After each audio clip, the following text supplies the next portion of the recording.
Buenas noches. Comer mal mata más que el tabaco.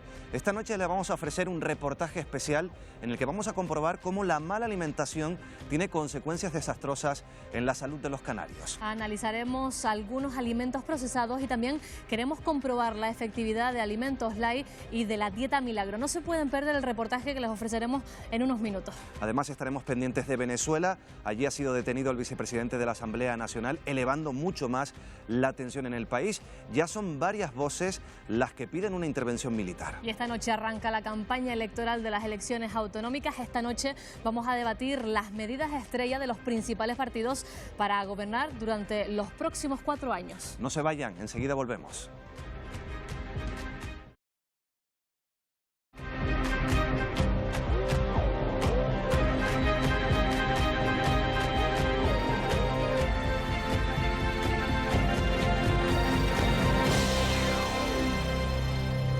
Buenas noches. El 40% de los adultos de Canarias y el 35% de los menores padece sobrepeso. Hoy abordaremos una preocupante epidemia cuyo origen radica principalmente, Miguel Ángel, en lo que comemos. Efectivamente, pues sí, porque si analizamos la cesta de la compra de los canarios, nos damos cuenta que hay muchos productos procesados y ultraprocesados. Falta de tiempo, desconocimiento, incluso los más pequeños que eligen productos para comer menos sanos, entre otras cosas por la publicidad. Hoy vamos a ver en un reportaje especial, por ejemplo, los trucos que utiliza la industria alimentaria y también, fíjense, en el otro lado de la balanza, aquellos que se arriesgan para tener un cuerpo 10. Hoy en el foco, somos lo que comemos.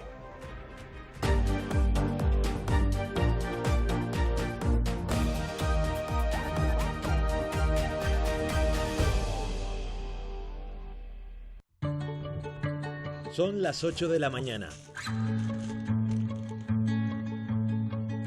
Josefa acude a la nevera y coge un zumo de melocotón. Lo coloca sobre la mesa, junto a las galletas, el bollo y la crema de cacao. Comienza a untar y desayuna.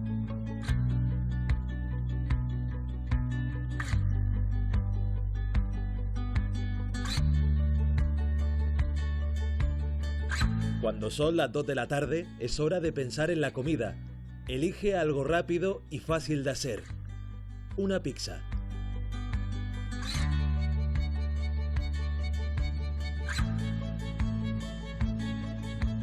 Y la acompaña con papas fritas. Escenas como esta se repiten más de lo deseable en los hogares canarios. Comemos mal y rápido. El 40% de los adultos en las islas tienen sobrepeso. Y los jóvenes no se quedan atrás. Más del 35% de los menores de edad también padecen esta epidemia. Me llamo Blas, tengo 11 años y mis comidas favoritas son el potaje, la lasaña y la pizza. Blas tiene 11 años y pesa 77 kilos. Lleva 2 en tratamiento para bajar de peso.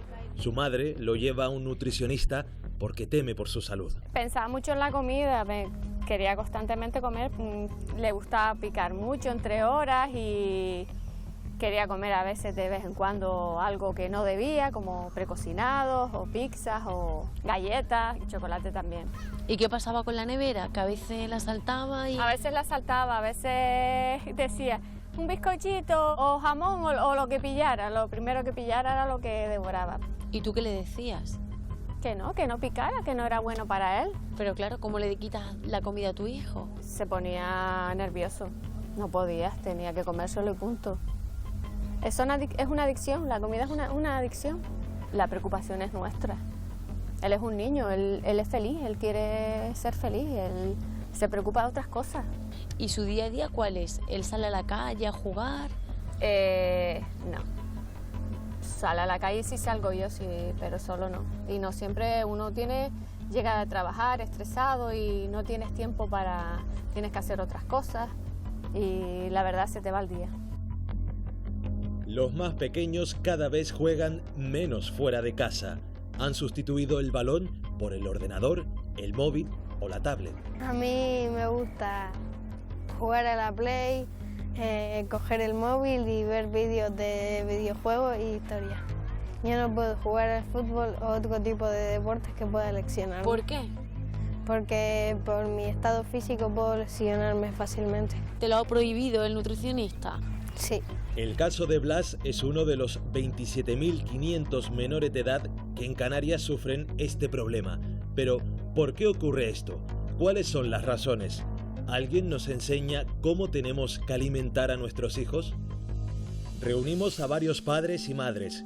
Julio tiene una hija de 3 años, y Taisa tiene un hijo de 7 y es vegana. Y Rebeca tiene 2 hijos, uno de 9 y otro de 4.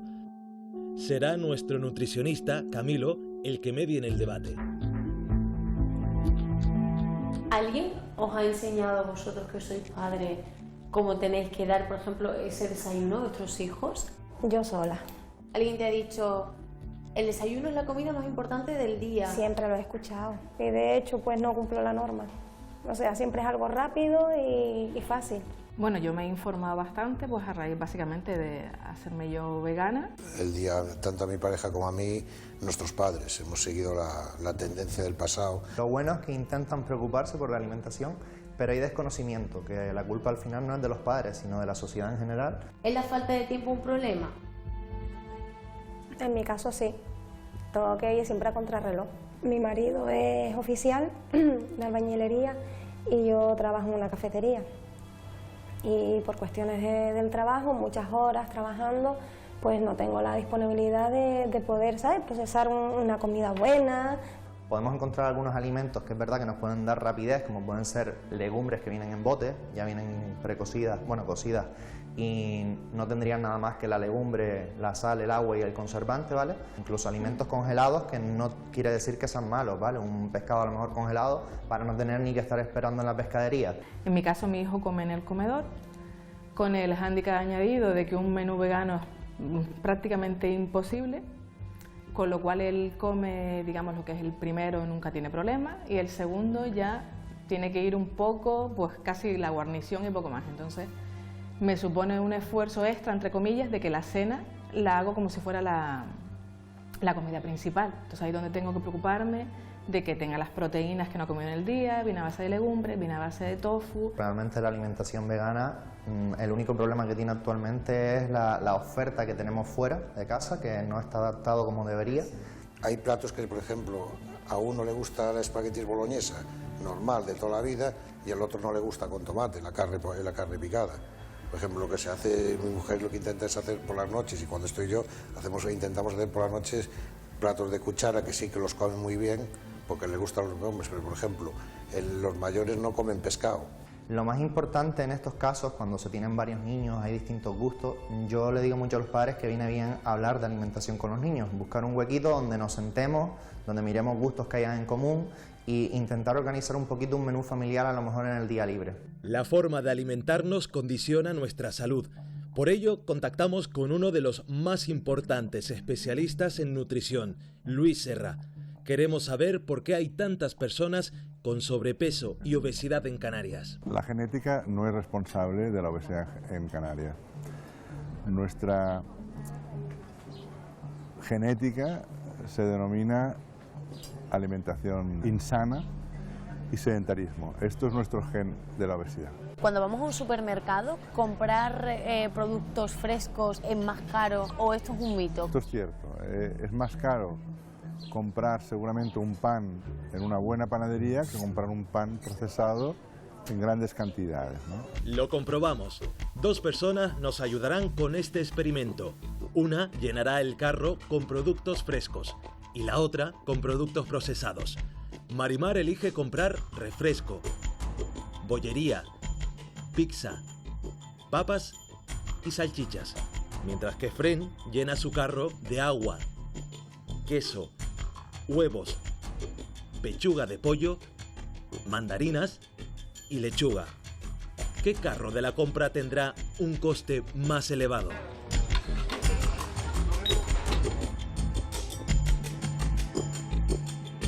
Lo acaban de ver. La cesta de la compra, que incluye productos frescos, tan solo supone 74 céntimos más a nuestro bolsillo. Pero de esta forma no garantizamos una alimentación equilibrada y sana. Entonces, ¿por qué a pesar de conocer las consecuencias seguimos consumiendo procesados? La falta de organización y la falta de planificación hace que recurramos a este tipo de productos pensando que de esa manera ahorramos tiempo. ¿Y qué ocurre cuando vamos al supermercado acompañados de nuestros hijos? Con los niños tenemos un problema en ese sentido. La publicidad, los muñequitos, los regalos, los dibujos, esos reclamos en publicidad alimentaria infantil son muy fuertes. Además reciben muchos mensajes. Por cada mensaje saludable que nosotros podemos inculcar a nuestros hijos, ellos reciben muchísimos mensajes a favor de los productos procesados, ultraprocesados.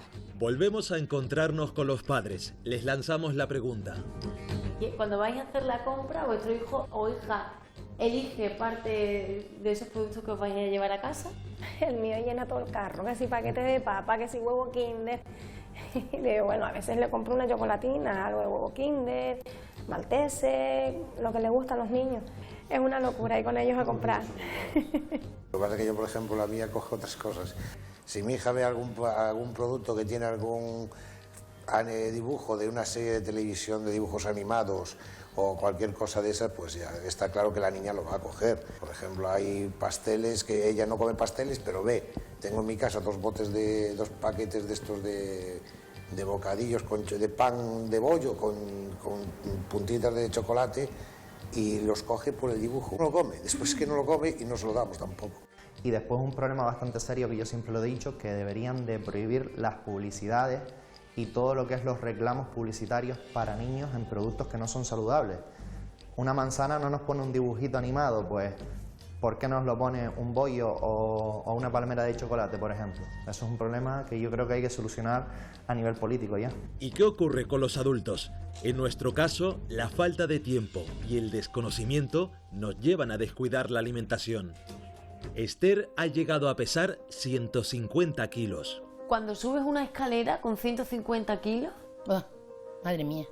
¿Eso cómo se lleva? Eso se lleva fatal, con los cansancios que llegué para 2 o 3 veces las escaleras. Pero tú vives en un tercero. Y más adentro son 4, pero yo he subido la escalera y he parado porque eso es mortal. Esther, ¿qué fue lo que te pasó? ¿Por qué empezaste a engordar y a engordar? Pues empecé porque mi marido falleció y a raíz de mi marido pues me metí en una depresión. Evidentemente es así. ¿Qué pasa? Que me metí en mi casa y empezaba a comer. ¿En alguna ocasión has tenido que atracar la nevera porque no podías con la ansiedad? Pues sí, me da por comer chocolate. Cuando te lo estás comiendo, ¿tú cómo te sientes? Oh, súper feliz. Súper feliz. No me acuerdo de nadie. Sí, es verdad que después me arrepiento. Total. ¿Has llegado a llorar por haber comido mucha cantidad de comida? Sí, he llorado. Me he sentido imaginada por la gente, porque te sientes, la gente te ponen por el suelo, está gorda, está fea, está esto, y eso te traba también un poquito, ¿sabes? Que yo tengo un complejo que no te puedes imaginar cuando ahora estoy mucho más delgada. ¿Y vives acomplejada? Yo he vivido siempre acomplejada de la gordura. ¿Tú te consideras adicta a la comida? Sí. ¿Tú has llegado a tener problemas de salud? Atención alta. Pues sí, es verdad que ahora el médico me ha dicho: tú te compras gelatina sin azúcar. Cada vez que te entra ganas de comer, te la comes, toda la que te dé la gana. Yo me he comido hasta 4 juntas, porque eso es agua. Pero no te como un chocolate, porque yo digo, no. Esther reconoce haber sido una adicta a la comida, incapaz de controlar su apetito. Pero, ¿por qué ocurre esto? ¿Qué es lo que esconden los alimentos, Esteban?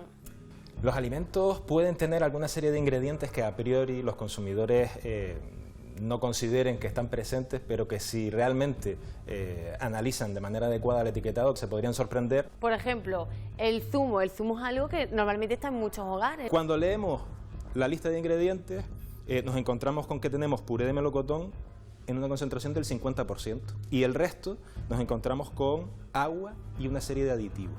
Aditivos, por ejemplo, antioxidantes, en este caso ácido ascórbico. ¿Los aditivos son perjudiciales para la salud? Para nada, no tienen por qué serlo. Sí que es verdad que hay mucha controversia con los aditivos, pero los consumidores deben saber que existe un análisis muy exhaustivo a nivel toxicológico. Sin embargo, Esteban, hay otras personas, también expertos en la materia, que dicen que sí que pueden ser perjudiciales para la salud. En ese sentido yo me remito a una frase que dijo Paracelso ya en el siglo XVI, que dijo algo así como Nada es veneno, todo es veneno, la diferencia está en la dosis. Realmente no sabe qué cantidad tampoco de aditivos está consumiendo, porque la mayoría de las ocasiones ni siquiera aparece. ¿Eso cómo se puede controlar? No es necesario, porque la normativa tampoco lo exige. ¿Por qué la industria empieza a utilizar aditivos? Por varios motivos. Uno de ellos, aumentar la vida útil de los alimentos. Nos aguantarán en mejor estado y totalmente inocuos y podremos consumirlos durante mayor tiempo. ¿Y se han preguntado por qué no podemos dejar de consumirlos? ¿Qué pasa, por ejemplo, con un aperitivo tan habitual como las papas fritas? Hay productos como, por ejemplo, las patatas fritas, que es cierto que, bueno, abres un paquete y no puedes dejar de consumirlas. ¿Esto tiene algo, un aditivo especial que hace que no podamos parar de comerlas? Podría darse el caso de que tuviera aditivos del tipo potenciadores del sabor, y donde nos encontramos el glutamato. Igual que personas que podrían considerarse, entre comillas, adictas a cremas de cacao muy conocidas a base de avellanas, pues pueden haber personas también que tengan dificultad para dejar de consumir ciertos productos que contienen este aditivo. Navegamos por internet y encontramos a una asociación que lucha contra los alimentos procesados. Se llama Justicia Alimentaria.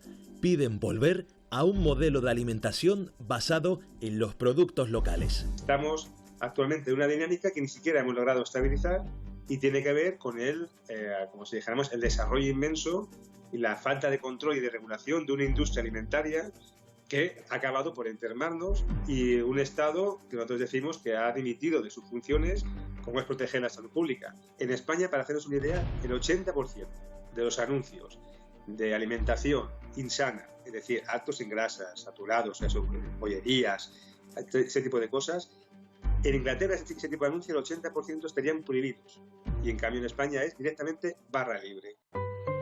Con ingredientes naturales presentes en la dieta mediterránea, la nueva leche desnatada te ayuda a mantenerte sano.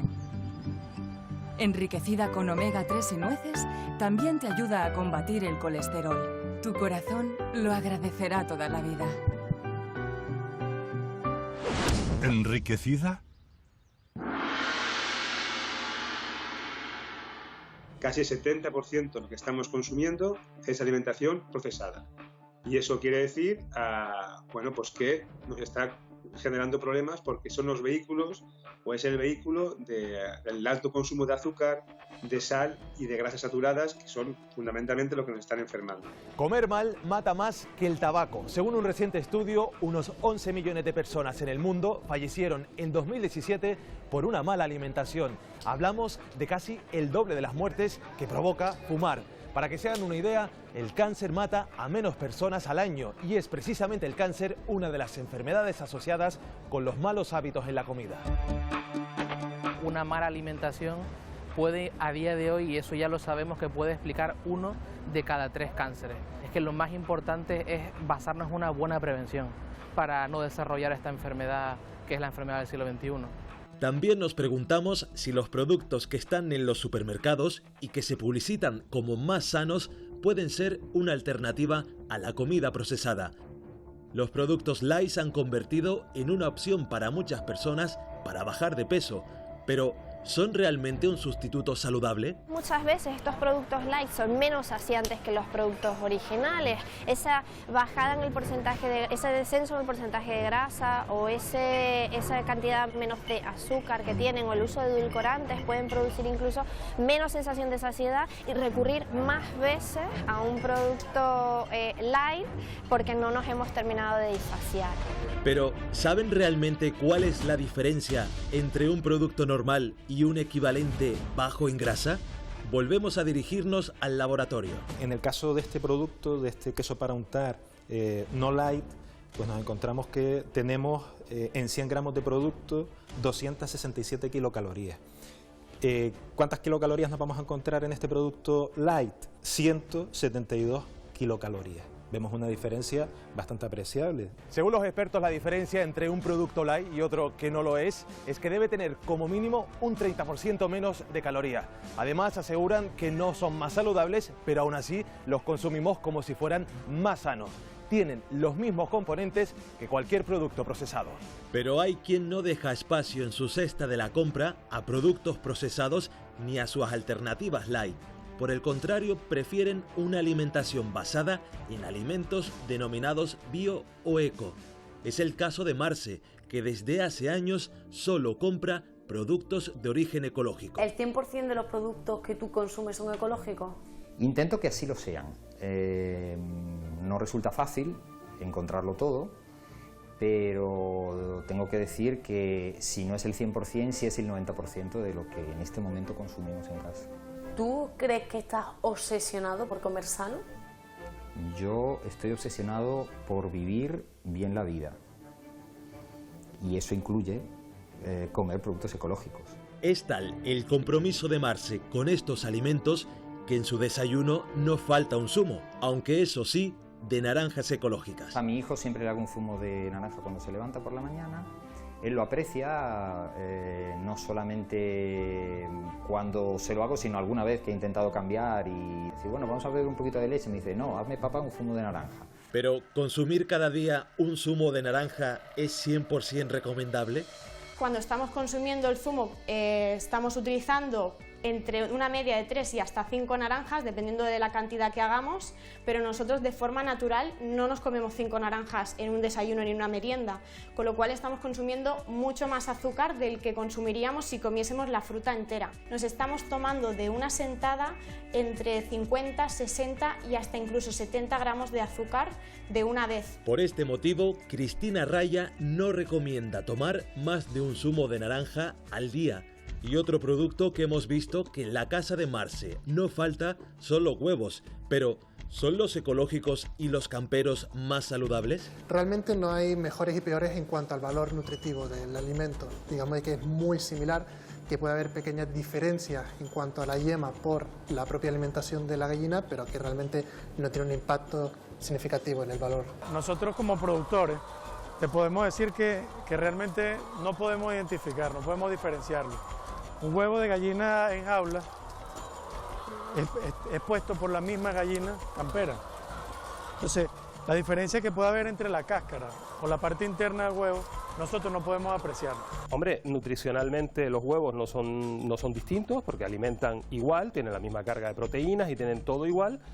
Organolépticamente, es decir, el sabor probablemente sí pueda variar, hay gente que lo aprecia más por el tipo de alimentación, pero desde luego desde el punto de vista toxicológico, los huevos ecológicos tienen menos residuos, eso es una verdad incontestable y nuestro estudio así lo avala. Según el estudio dirigido por Octavio, los huevos ecológicos tienen menos residuos químicos que los camperos y los de gallinas enjauladas, pero ¿qué diferencia hay? Las gallinas enjauladas se alimentan de pienso, las camperas se crían al aire libre y consumen lo que encuentran en el campo, y las ecológicas tienen una alimentación 100% natural. A mí lo que me parece es que hay falta de control, y por una parte, por otra parte falta de información del consumidor, que no saben de lo que está comiendo, a veces tampoco le interesa saberlo, no le interesa saber que bajó de precio, y ahí voy yo a comprar porque bajó de precio, pero no porque me voy a alimentar mejor a mí o a mis hijas. La marca Huevos Camperos y Ecológicos vende tanto que el agricultor asegura que hay empresarios que nos están dando gato por liebre. Ese fraude semántico que utilizan los grandes comerciantes o pequeños comerciantes para poder sacar un provecho de los consumidores ignorantes o por lo menos inconscientes, pues es una cosa que se da siempre por todos sitios, ¿no? Al final llegamos a una conclusión. Si existe un debate abierto sobre si los huevos camperos, ecológicos o de gallinas enjauladas son más o menos sanos, es porque aumentan la preocupación por la alimentación, aunque también hay personas que desvían esa preocupación solo hacia su físico y están locos por tener un cuerpo 10.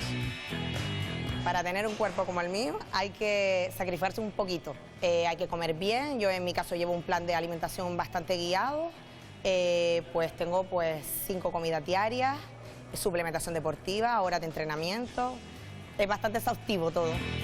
Mi dieta se basa en grasas, en proteínas y en hidratos de carbono. Dada la intensidad de mi entrenamiento, yo lo más que voy necesitando son recuperadores. Concretamente tengo los aminoácidos, tengo creatina. He traído pues luego para por la noche el omega 3, que es un aceitito de los buenos, para nuestro cuerpo de grasas buenas.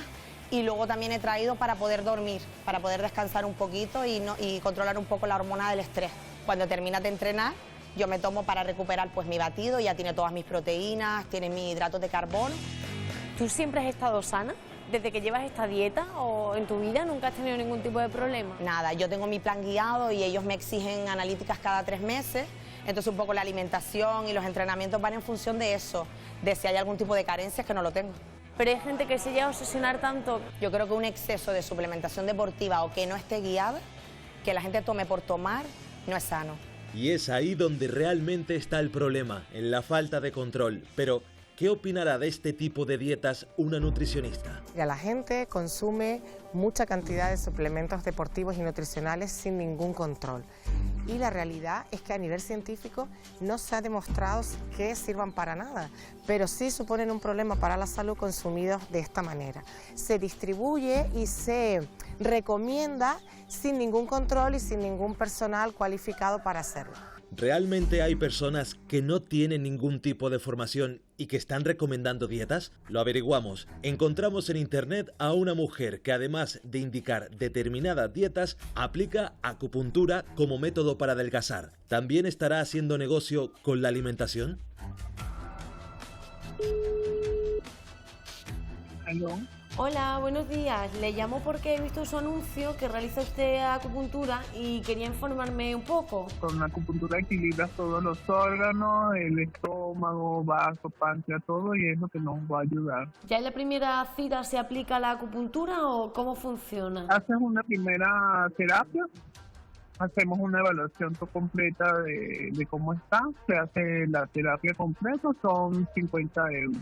Y tenemos un bono que por lo general agarran todas de 5 sesiones en 150 euros. ¿Y con esta técnica en cuánto tiempo más o menos puede una persona empezar a adelgazar?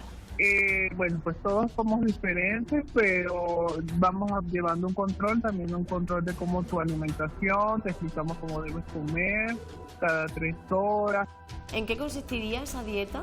Más que todo es saber qué es lo que vas a comer en las mañanas, qué es lo que vas a almorzar, qué no debes comer en las noches, qué es lo que más engorda. ¿Tú no tienes titulación? Carrera de 3 años en solo nutrición, no. De forma abierta reconoce no tener titulación alguna para aconsejar dietas. Sin embargo, en la primera cita incluye pautas de alimentación.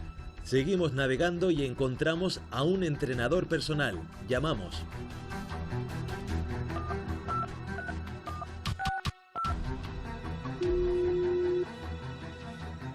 ¿Sí? Buenos días. He visto en un anuncio en internet que es usted nutricionista. Sí, correcto. Pues, ¿de dónde eres tú? Yo vivo en Canarias. Vale, yo soy de Valencia, obviamente tendría que ser online. Claro. ¿Tú no tienes titulación? Sí, claro. ¿De qué? Yo tengo el título de entrenador personal europeo, también tengo buenos cursos de nutrición, pero más de la nutrición es más lo que estudias por tu cuenta que lo que te enseñan. Vamos, que eres un poco autodidacta, ¿no? Claro, más bien, porque los cursos de nutrición lo que más responsabilidad tiene es el FP, y eso no lo he hecho. ¿Pero pones dietas aunque no tengas titulación? Sí, por supuesto. Pues eso si quieres te lo mando ahora todo a WhatsApp, porque explicártelo por aquí es más complicado. ¿Y el precio? ¿Cuánto saldría? Yo cobro 35 al mes o 60 cada 2 meses. Colgamos y recibimos un WhatsApp con una dieta a modo de ejemplo, parecida, dice, a la que nos pondría a nosotros. Con toda esta información acudimos a Camilo, nuestro nutricionista. ¿Qué opinión tendrá de esto? Le ponemos la primera llamada. Pues me ha impresionado bastante porque es experta en acupuntura, que es a lo que se dedica y no debería de meterse en el terreno de la nutrición. Por ejemplo, como que hay que comer cada 3 horas al día, eso no es necesario. Hay que adaptar la dieta a cada persona, ¿vale? Al apetito de cada uno y a su estilo de vida. Y después, por otro lado, pues dejó claro que la acupuntura no funcionaba sin una dieta que la acompañe. Le ponemos la segunda llamada, el entrenador personal. Yo tengo el título de entrenador personal europeo, también tengo buenos cursos de nutrición.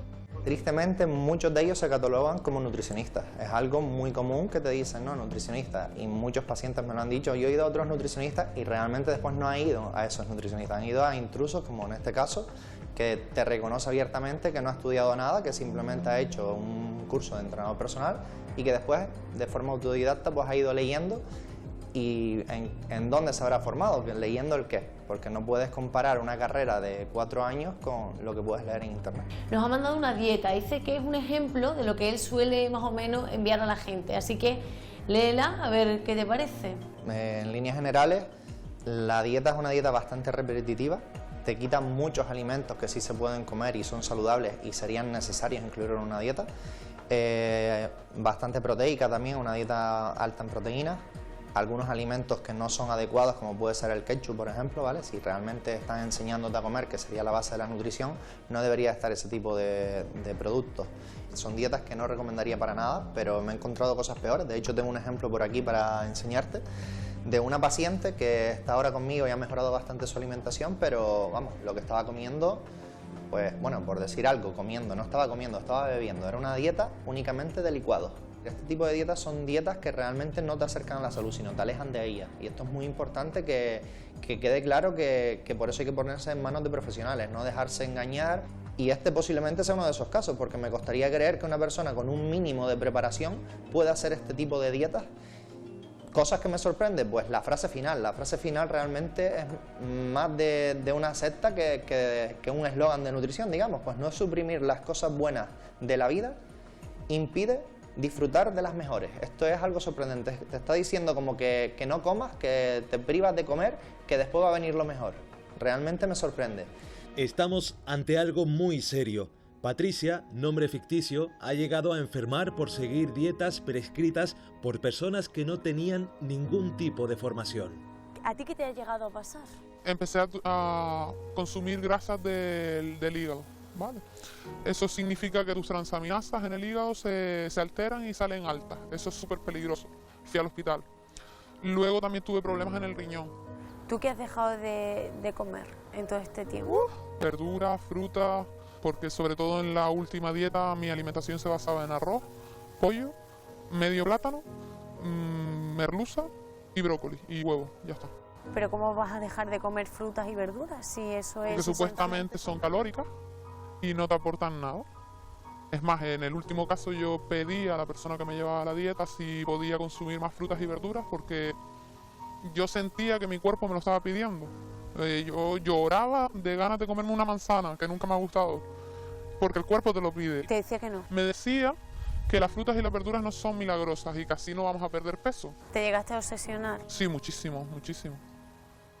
Sí, es más, si me comía algo que a lo mejor me apetecía y me salía de la dieta porque ya por último era insostenible, me castigaba a mí misma. Me decía que no merecía la pena, que era un asco, que siempre iba a ser gorda, que nunca iba a ser capaz de un montón de cosas que no son sanas. Ese tipo de alimentación no lo vas a poder sostener en un futuro. Tienes que aprender a comer sano. Una persona que te guía la alimentación no te quiere toda la vida ir ganando dinero. Te enseña a comer y haces como yo, que luego sueltas al nutricionista y puedes seguir tu vida. La alimentación es una gran industria que hace irresistible el consumo de determinados alimentos. Algunos no son sanos. Casi el 70% de lo que estamos consumiendo es alimentación procesada. Y esto conlleva una serie de problemas, el sobrepeso y la obesidad. Dulce, dulce, dulce, dulce, dulce. Soy la mujer más feliz comiendo dulce. Los grandes perjudicados, nosotros, los consumidores. Comer mal causa enfermedades degenerativas que ponen en riesgo nuestra salud. Perdí el periodo, más de 8 meses. ¿Estuviste? Más de 8 meses sin periodo. Sí, casi un año entero sin periodo. Son las consecuencias de una mala alimentación, porque no olviden que somos lo que comemos. Lo decíamos al inicio, fíjense, comer mal mata más que el tabaco. Vamos a hablar de este asunto en los próximos minutos, pero antes vamos a presentar a los periodistas que nos acompañan esta noche en El Foco, también como cada jueves. Paco Pomares, muy buenas noches, ¿qué tal? Muy buenas noches. Chicha Rosarena, muy buenas noches. Miguel Ángel, buenas noches. Bienvenida. Carmen Izquierdo, ¿qué tal? Buenas noches. Buenas noches. Evaristo Quintana, buenas noches, bienvenido. ¿Qué tal? Buenas noches. ¿Qué tal? Santiago Morollón, buenas noches. Buenas noches. Y también está con nosotros Sonia Chinea, buenas noches, Buenas Sonia. noches. Y lo cierto es que es impresionante, Miguel Ángel, que en menos de una década más de 27 millones de adultos españoles van a ser obesos o van a tener sobrepeso. Una epidemia que se ha convertido realmente en un problema de salud. Y además, hay que decirlo, Canarias encabeza, Miguel Ángel, todos estos porcentajes. Yo les quiero preguntar a nuestros tertulianos si consideran que hay que intervenir, que hay que legalizar, que hay que meterse directamente en la industria alimentaria. ¿Hay que hacer algo? Sobre todo estamos hablando de los niños, la publicidad sí que tiene que controlarse de alguna manera. En los mayores también cada vez tenemos una vida más frenética, más complicada en horarios y por lo menos permitir una oferta mucho más saludable y ser cada vez más conscientes que una vida sedentaria y comer mal puede destrozar una vida y una familia. Es un problema realmente muy serio. ¿Aristo? Bueno, yo lo que creo que hay que subir los impuestos indirectos a los productos azucarados. La comunidad autónoma no lo ha hecho. Se le pidió por parte de los especialistas, entre ellos a Beatriz González López Barcarce, que es una referencia nacional, como todo el mundo sabe en esta materia. Hay que subir los impuestos indirectos a los productos que más dañan. ¿Y qué daña más? Daña la dulcería, todo lo dulce, la bollería, y daña más las bebidas azucaradas. Chicha. Hay una cosa que está clara, Marina, que cada cual puede comer lo que le dé la gana, pero después de ver un reportaje como este, tenemos que tener claro que muchas de las cosas que se dicen ahí, pues nos tendrían que hacer reflexionar.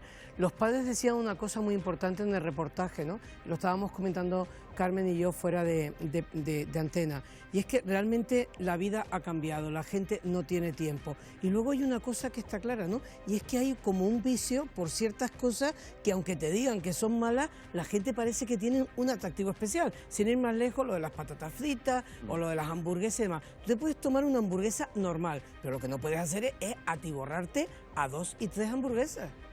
Sí, la industria alimentaria está ya intervenida en el sentido de que está absolutamente regulada, tiene que publicar cuáles son los aportes calóricos y los aportes en todo tipo de nutrientes. El problema fundamental es que a la inmensa mayoría de los ciudadanos este asunto se la trae al pairo o bien no tiene capacidad de elegir porque no tiene o la formación o los recursos para poder elegir. Entonces, el problema no es tanto de intervenir más a la industria, aunque hay medidas como la que acaba de plantear Evaristo, ¿no? La de subir los impuestos a aquellos productos que más dañinos son, que bueno, podrían ensayarse y en algunos países han funcionado muy bien. Pero ha sido polémico, por lo menos cuando se ha plantado en Canarias, Santiago. Yo creo que deberíamos volver a la dieta de nuestros abuelos, que comían infinitamente mejor que nosotros, a pesar de tener muchas más carencias, mucho menos dinero. Nos hemos dejado llevar por los dulces. Esta mañana he estado en un supermercado y una tarrina de helado para 15 personas valía 2 euros. Es el mismo precio que aproximadamente tienes que pagar para 8 plátanos, ¿vale? Pero comen el doble de personas y eso es un criterio también importante. Mucha gente con la crisis no tenía dinero y optó por mala comida para poder alimentar a sus hijos y nietos. Sonia, enseguida vamos contigo, pero nos vamos a ir unos minutitos a publicidad y enseguida seguimos hablando de este asunto. No se vayan.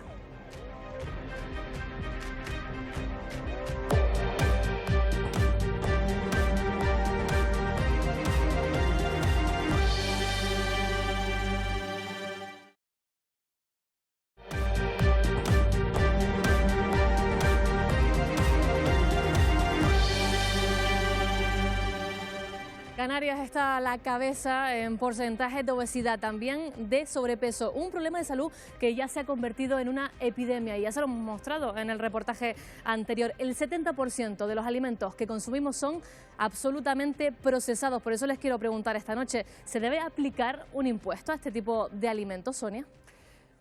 Por supuesto, yo creo que se tiene que aplicar un impuesto y además favorecer a los alimentos con otro tipo de impuestos u otras figuras que tenemos en el ámbito de la Administración canaria, como el REA o el IGI, que hay margen para hacerlo, se puede potenciar la comercialización de queso canario y en este caso penar a aquellos quesos que entran de fuera. ¿Paco? Yo no tengo muy claro, ni en este asunto ni en ninguno, que la política fiscal deba de mezclarse con las costumbres de una manera muy clara. Hay situaciones específicas, hay productos que sabemos que son extraordinariamente perjudiciales, como aquellos productos muy azucarados en los que se pueden establecer mecanismos de penalización, pero utilizar las políticas fiscales para, digamos, inducir a la población a funcionar en un determinado sentido, en la mayor parte de los sitios donde se ha hecho, con carácter general no funciona. Funciona en algunos aspectos específicos, pero con carácter general no suele funcionar. Al final lo que hace es que solamente los ricos puedan acceder a determinado tipo de productos Ese es un poco el mecanismo. Es que ahí está el punto. Efectivamente, sería una medida muy necesaria si los productos frescos, por ejemplo, que estábamos viendo, los abaratan. Porque si permanecen caros y también se desencarece digamos, la comida basura, entonces la gente sin recursos, ¿qué come? Nos quedamos en esa Pero ¿cómo lo hacemos si no? Una cosa, tenemos un 80%, nos vamos a un lineal cualquiera de cualquier supermercado. Tenemos un 80% de los productos que encontramos en los supermercados, hace 60 años que se abrió la primera cadena de supermercados, que son procesados y el 70% ultraprocesados. Lo que necesitamos es educación alimentaria para poder enfrentarnos. Yo no quiero ir con las gafas y una lupa al supermercado.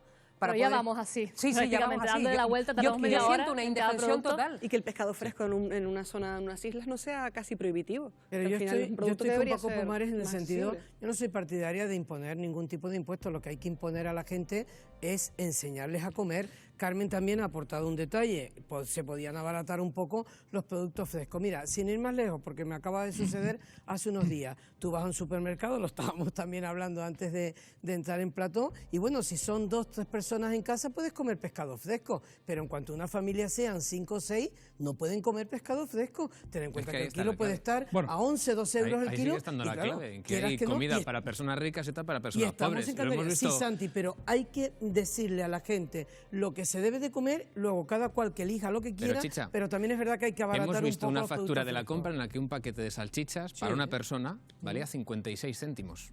Hay cantidad de gente que no tiene 2 duros o que tiene un sueldo ínfimo y unas condiciones de vida muy duras que optan por esa división. Yo estoy radicalmente en contra de algunas de las posturas que se han expresado aquí. Yo creo que hay que hacerlo por la vía impositiva. La mejor manera siempre es la vía impositiva.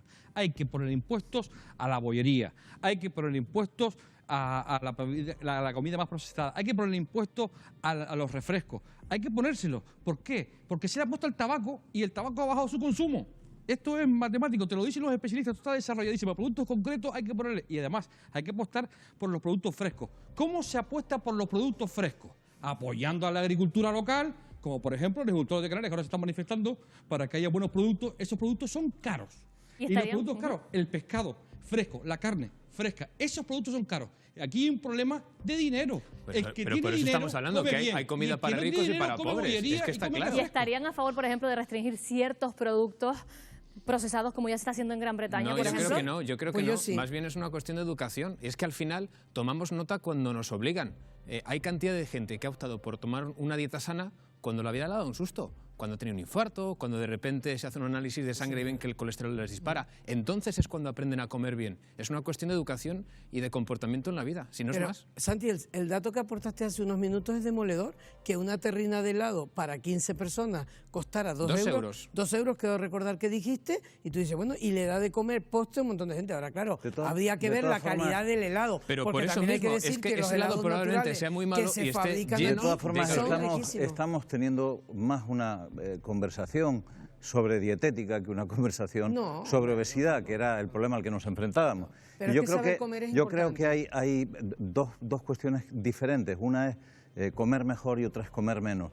El verdadero problema que tienen las sociedades industriales, todas las sociedades industriales, no es fruto solamente de que comemos peor, es sobre todo de que comemos más, comemos mucho más de lo que comían nuestros padres y nuestros abuelos. ¿Por qué? Porque hay muchos más alimentos a disposición y además todos esos alimentos se consumen de una manera masiva. Comemos más pastas, más azúcares, comemos más productos procesados, comemos más de todo. Y ese es el verdadero problema que afecta a la cuestión de la obesidad. ¿Y la publicidad?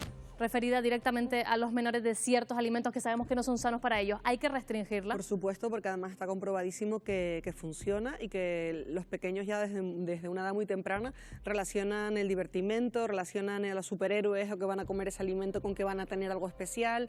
También como un premio, como si fuéramos casi mascotas, ¿no? Que se nos premia con un dulce, y eso es algo que creo que tenemos que ir modificando la cultura. Hablando de la obesidad que decía Paco, también me parece importante y peligroso algunas noticias que ya van avanzando en que casi los pacientes que tengan obesidad mórbida se hagan responsables de su propia salud y de un copago por haber, digamos, tenido una vida poco saludable. No estoy para nada de acuerdo con eso, y sí de que desde la sanidad pública haya una asistencia a la obesidad. Santi, después Sonia. Sí, brevemente, es que lo de los dulces y los niños y la publicidad, vamos, es que lo ves en cualquier siglo. En el siglo XX hay dulces, en el siglo XIX hay dulces, en el XVIII también, y había mucha menos publicidad y sin embargo los niños lo seguían comiendo porque es una relación que siempre se ha establecido. Yo creo que aunque prohibieras mucha publicidad aunque no hubiera ningún anuncio vinculado a los dulces para los niños seguirían comiendo. No es lo mismo, Santi, que no es lo mismo. Hay una cosa que se llama capitalismo coronario, que está ligado a las enfermedades derivadas precisamente de la mala alimentación, a las enfermedades cardiovasculares, a la diabetes, a la obesidad. En el siglo XIX, en el siglo XX, no existía la publicidad que existe ahora, porque los alimentos no eran los mismos. El alimento procesado... No, eran más sanos todavía, fíjate. Claro, pero deriva precisamente en el consumo en la población infantil de alimentos que terminan siendo enfermedades. Lo que está claro es que es un problema de salud, ya lo hemos venido diciendo, y Canarias lo encabeza, y en poco más de una década 27 millones de españoles van a sufrir obesidad y sobrepeso. Pero nosotros aquí en El Foco tenemos muchísimos más temas, y es que en nada, en unas horas arranca la campaña electoral de las autonómicas. Todavía tenemos la campaña de las generales encima, todavía no podemos olvidarnos de esas elecciones del 28 de abril, unas generales que todavía siguen dando noticias, pero como decía Marina, estamos a prácticamente un par de horas de que comience oficialmente la campaña de las elecciones autonómicas, locales y europeas, la campaña oficial, porque los partidos llevan ya un par de meses en modo campaña electoral. Y además en Canarias, si nos fijamos en las islas, tenemos que decir y afirmar que tenemos por delante una campaña y unas elecciones bastante abiertas, Marina.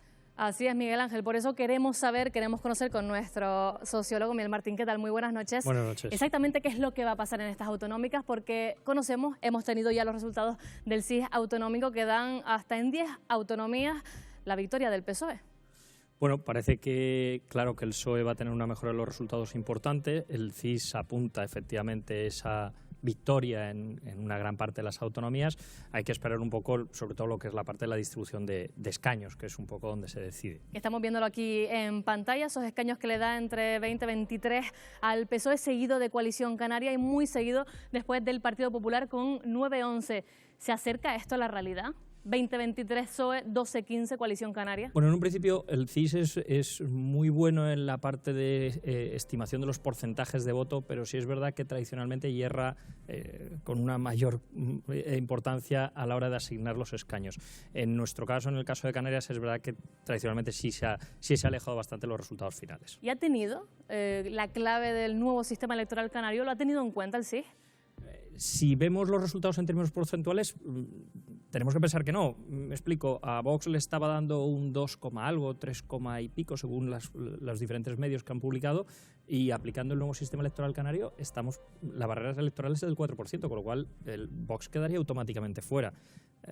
Entonces, yo creo que el CIS en esta ocasión no ha tenido en cuenta un sistema electoral que ya de por sí es complejo y que encima ha cambiado recientemente. ¿Y qué pasa exactamente con los partidos nacionalistas, con Coalición Canaria y también con Nueva Canarias? Unos bajan, otros suben. ¿Se acerca también esto a la realidad? Si hacemos caso a los resultados históricos y a la correlación de datos entre elecciones generales y elecciones autonómicas, tradicionalmente o históricamente las formaciones de corte nacionalista crecen en elecciones autonómicas frente a los resultados que obtienen en las generales.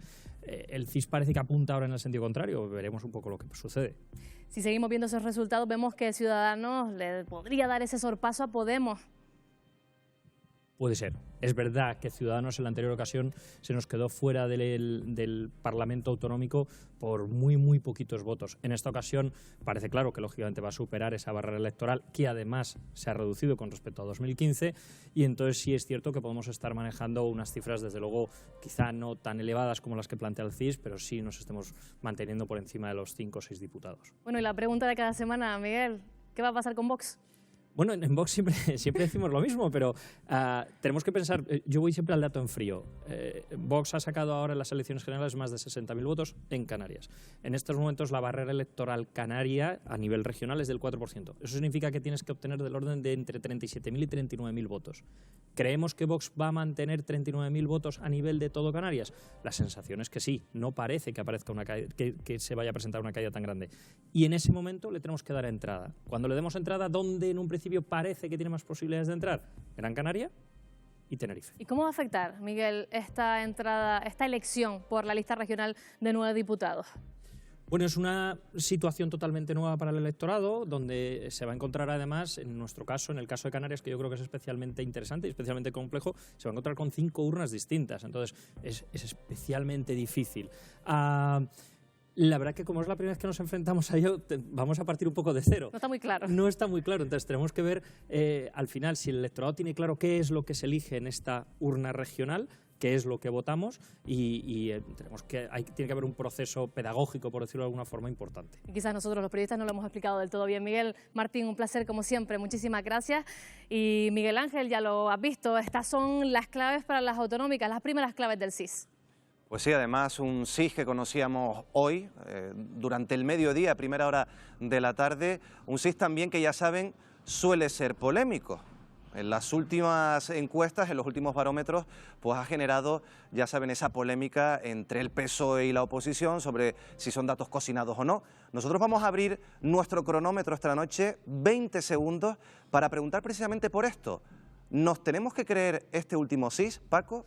Yo creo que no. Ya dije en la ocasión anterior, en el último debate, que los datos del CIS a nivel nacional, que se ha intentado limpiarlos o blanquearlos después de las elecciones, fracasaron estrepitosamente, con unas diferencias en horquillas de un 25% sobre los resultados obtenidos. Y aquí va a pasar 3/4 de lo mismo. Son buenos, efectivamente, como se ha comentado, fijando los porcentajes, pero no los diputados. Chicha. Lo tengo claro, al 100% no nos podemos creer. Ahora, eso sí te digo, van a ser unas elecciones estupendas, y cuando digo estupendas, yo no quiero ver ese panorama con tanta urna, porque siempre nos olvidamos que, claro, en Canarias tenemos también los cabildos. Y por último te quiero decir que van a ser unas elecciones distintas a otros, por muchos motivos que me imagino que luego explicaremos, y con algunos temas con los que algunos de los que estamos aquí no estamos nada conformes. Tiempo, Chicha. Carmen, ¿creíble o no creíble este último CIS? Sí, es verdad que yo del primero fui muy escéptica, tuvieron cierto acierto, por lo que creo que sí que es verdad que en la ola socialista sí que lo comparto, pero que quizá esa subida de Coalición Canaria, que también contemplan, va a ser mayor que lo que ha propugnado. Y después sí que hay otros hilos, digamos, otras partes de esa encuesta que no tengo tan clara. Tiempo, Carmen, venga, Evaristo, misma cuestión. Yo creo que en términos generales aciertan con que la primera fuerza política claramente va a ser el Partido Socialista en Canarias. Y lo que no tengo tan claro son los bloques, cómo quedan, y algunos partidos también, como bien dijo antes Paco, marcar los diputados con base al porcentaje, ya no me lo creo menos. Hay un dato de cajón, como bien comentaba Miguel Martín, que me di cuenta, la ley canaria pone el 4% de lista y Vox no llega. Tiempo, Evaristo, Santiago, venga. Sí, yo creo que este CIS lanza un mensaje parecido al anterior. El Partido Socialista sigue siendo la fuerza en la que más confía la gente, la principal para formar un gobierno, incluso aquí en Canarias. Le compra este CIS el orden de los grupos, primero Partido Socialista, Coalición, PP, pero no el porcentaje de votos. Me parece que entre el primero y el segundo hay una diferencia de escaños que no es real.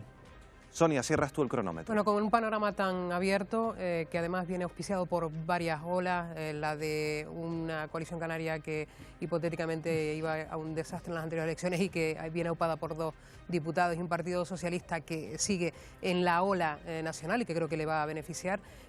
Yo creo que efectivamente por ahí, como decía Evaristo, yo también compro la mayor, que la del Partido Socialista. Empezamos precisamente por ese primer dato. Hay alguno que también lo ha comentado. El CIS da al Partido Socialista como ganador en las próximas elecciones autonómicas. ¿Están de acuerdo en ese dato? Ya sí no están de acuerdo en el porcentaje, pero sí, ¿están de acuerdo? Sí, yo creo que sí.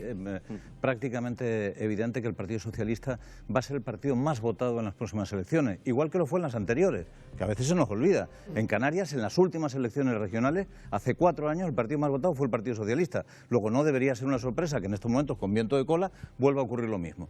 Pero fíjense qué dato más curioso. Estamos hablando de un sondeo, este sondeo del CIS, que se hizo entre el mes de marzo y principios del mes de abril, antes de las pasadas elecciones, en plena antes campaña. De las elecciones generales, antes de las elecciones de marzo a abril.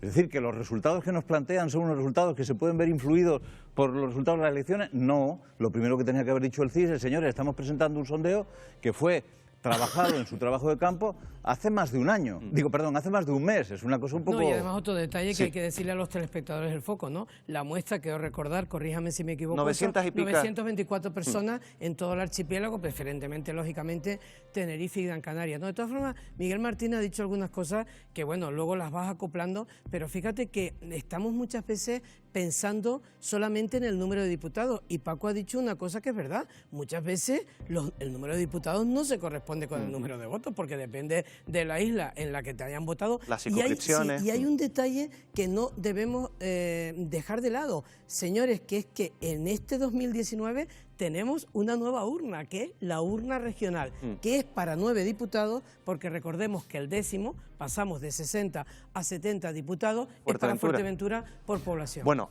pensando y analizando estos datos que estamos viendo en pantalla, se da como ganador al Partido Socialista, pero claro, se abre la incertidumbre de los pactos. Según el CIS, sumarían PSOE, Podemos y Nueva Canarias, pero también sumarían, por ejemplo, PSOE y Coalición Canaria, que son a lo mejor los dos pactos que se están jugando ahora mismo, o por lo menos si hacemos un poquito de política ficción. Sí, lo que pasa es que ese PSOE Coalición Canaria, el Partido Socialista ya ha dicho que no pactaría con una Coalición Canaria Fernando Clavijo, ¿vale? Con lo cual abre otro escenario distinto de ¿es posible que el Partido Socialista vote con otro candidato? Pues a lo mejor.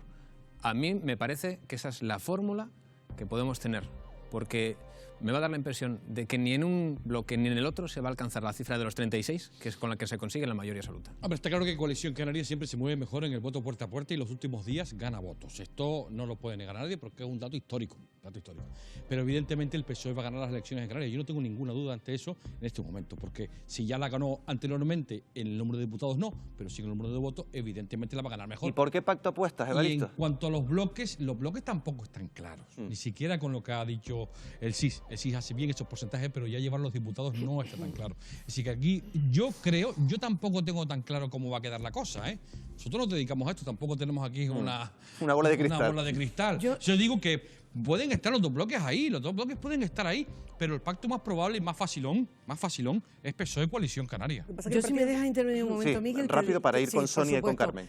No le quito tiempo a Sonia. Te diría una cosa. Fíjate que yo llevo tiempo pensando que si el PSOE saca el máximo que le da la encuesta del CIS, estamos hablando de 23, ahora tiene 15, serían 8 diputados más y esos son diputados en una comunidad autónoma como la nuestra. Y Nueva Canaria no se desfondara y tuviera los suficientes votos para entre los dos ir a la mayoría, es muy difícil, por lo que acaba de decir además Santi, que ahora la mayoría absoluta sube, yo estoy segura de que irían a un pacto a dos, que serían PSOE y Nueva Canaria. Si no muy suman. Difícil.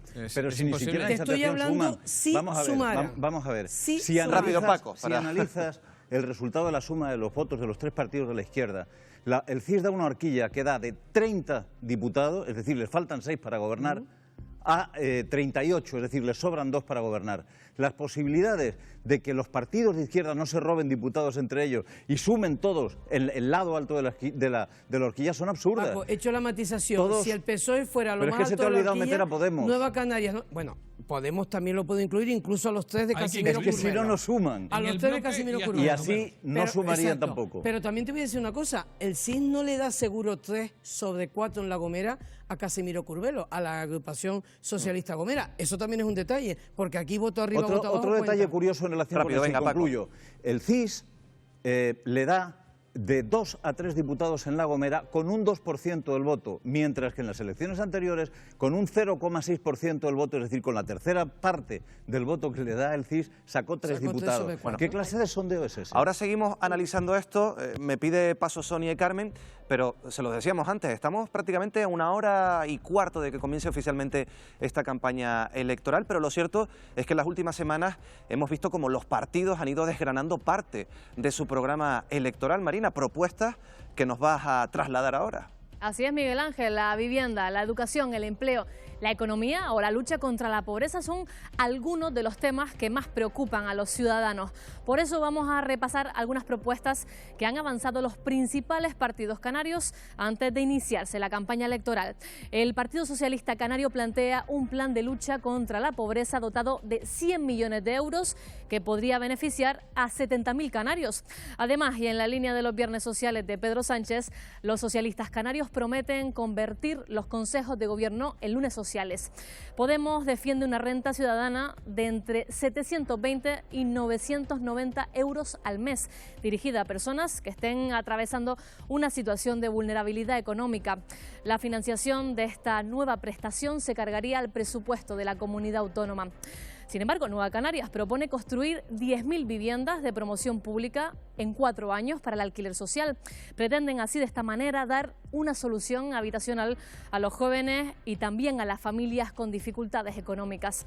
En materia de empleo, Coalición Canaria pretende reducir el paro al 12% en 4 años. Es una medida incluida en lo que la formación nacionalista ha denominado Contrato con Canarias, un catálogo de 10 compromisos que condensan su programa del 26 de mayo. Y en política fiscal, el Partido Popular apuesta por bajar el IGIC al 5%, una medida que, según los populares, permitirá a los canarios disponer de más liquidez y también que reactivará la economía de las islas. Además, también proponen medidas de estímulo fiscal para los emprendedores. En materia educativa, Ciudadanos se compromete a implantar la educación gratuita de 0 a 3 años, priorizando, eso sí, a los escolares cuyas familias estén en situación de pobreza.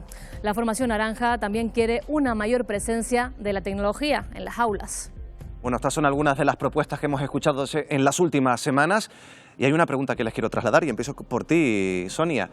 ¿Son propuestas factibles o son brindis al sol de campaña? Yo reivindico la figura del notario, que tome registro y luego que apunte y que después compruebe, ¿no? Hombre, claro, es que vemos la lista de propósitos de cada una de las formaciones políticas que no han estado gobernando, la mayoría de los casos, o no han tenido tareas de gobierno, y cuando entran se encuentran con un panorama que hacen que reviertan los discursos. Y con respecto a lo que decíamos antes, es verdad, decía Evaristo, que no tenemos una bolita de cristal, pero sí que lo que estamos viendo son varios cordones sanitarios que han puesto las formaciones políticas. Yo creo sinceramente que un pacto Coalición Canaria Partido Socialista haría que implosionasen, yo qué sé, en algunos foros y redes sociales seguro. Twitter seguramente Twitter estaría. implosionaría, seguro. Carmen, volviendo al tema de las propuestas, yo le preguntaba... Facilón, por cierto, para aclararlo, ¿sí? Facilón el número de diputados. No, el más facilón fácil. Para pactar, no sé, dos partidos. Más difícil. Volviendo, como decíamos, al tema de las propuestas, ¿son factibles estas propuestas, estos programas electorales, o como le decía Sonia, son brindis al sol de los partidos? Creo que algunos, como dice Sonia, casi están ante un notario social porque ha sido unas declaraciones tan fuertes. Por cierto que hay una política del partido de Javier Abreu, que creo que es Nivaria, sí, en La Laguna, en Tenerife. Ella ha asegurado que todas sus propuestas las va a firmar ante notario. O sea, es curioso que ojalá cunda el ejemplo, ¿no? En ese sentido. Algunas sí que tienen que seguir adelante, pero otras incluso que han sido anteriores mandatos o de este mandato ya no hay liquidez para llegar a cumplirlas y está sucediendo. Entonces, sí es verdad que hay un poquito de ciencia ficción, por supuesto, que hay otras cosas que, como decíamos, pueden funcionar solo en este tramo temporal, para darnos una sensación de bonanza y después no, y algunas se van a quedar en el tintero porque no sabemos de quién fue el pacto, sí. Y sí que te quería decir una cosa, a nivel nacional el Partido Socialista es verdad que jugó con toda la izquierda con el miedo a ese partido que ya todos nombramos, Vox, ¿verdad? Pero ahora, a nivel regional, no tienen tampoco esa fuerza, ese miedo no se va a movilizar de esta manera, con lo cual por eso digo yo que puedo subir más Coalición Canaria. Vale. Santiago, hemos visto algunas de las propuestas que han manejado los partidos estas últimas semanas. ¿Para ti cuál es la más irrealizable? Es que muchas tienen mucho de marketing. Sí. Por ejemplo, el Partido Popular dice, vamos a crear 100.000 puestos de trabajo en 4 años. Y dices, ¡boom! ¿no? Como Carlos Alonso en el Twitter. Es un poco imposible que un gobierno cree 100.000 puestos de trabajo, aunque quiera generar las condiciones para que el tejido empresarial lo haga. A mí me parece que se puede crear mucho empleo en Canarias en los próximos años, pero 100.000 puestos de trabajo lo dudo mucho. Y por otra parte, el Partido Socialista hablaba de otro número, 70.000 personas a las que va a ayudar con un plan contra la pobreza. Yo creo que aquí a lo mejor lo que pecan es que no han apuntado en la dirección adecuada. Yo creo que a la gente no quiere que le saque de la pobreza o que le ayuden en su pobreza, lo que quiere es un puesto de trabajo.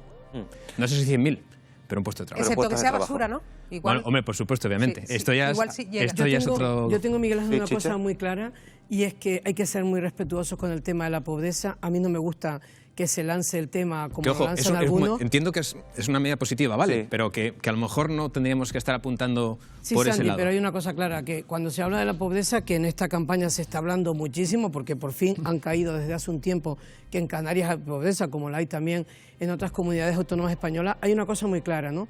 Tú le estabas preguntando a Santi y demás que cuál era la medida que veía más irrealizable. Yo, tal y como veo esta comunidad autónoma, soy canaria, vivo en Canarias y siento Canarias, lo tengo muy claro. El paro, con la mentalidad que tiene mucha gente y demás, es imposible reducirlo a un 13%. Ojalá me equivocara hoy, 9 de mayo, y lo que dijera, digamos, estuviera equivocada. Reducir el paro al 13% es imposible. Cuando se manejan cifras, a lo mejor por deformación profesional, siempre tengo la tendencia a realmente contar lo que significan, ¿no? Un plan contra la pobreza que afecte a 70.000 personas o que ayude a 70.000 personas y que esté dotado con 100 millones de euros, realmente lo que representa son aproximadamente unos 100 euros por persona y mes. Realmente reducir la pobreza de colectivos que están en una situación muy complicada con 100 euros por persona y mes, parece un poco chocante cuando los planes de inserción, los salarios sociales y tal se mueven en torno a los 500 euros. Pero queda muy bien cuando lo dicen. A mí realmente me parece que cuando se dan cifras, no es que vayan a repartir 100 euros por persona, se trata de aplicar políticas que contribuyan a mejorar la situación. Fíjate, pero cuando se dan estas cifras, siempre se exagera el impacto que pueden tener las políticas. Mira, con 100 millones de euros, igual que con 13 millones de euros no se resolvía el problema de las listas de espera, con 100 millones de euros no se resuelve el problema de la pobreza en Canarias. Más propuestas. Hemos hablado de las de empleo, de las de pobreza. ¿Qué les parecen las 10.000 viviendas en 4 años de Nueva Canarias o la renta ciudadana de Podemos, Evaristo? Aunque casi todos hablan un poco de todo eso, sí, ¿no? En los programas, si miramos, hemos cogido algún titular, lógicamente, para hacer el programa, pero casi todos colocan esos mensajes. Es decir, ¿quién va a decir que no va a crear empleo?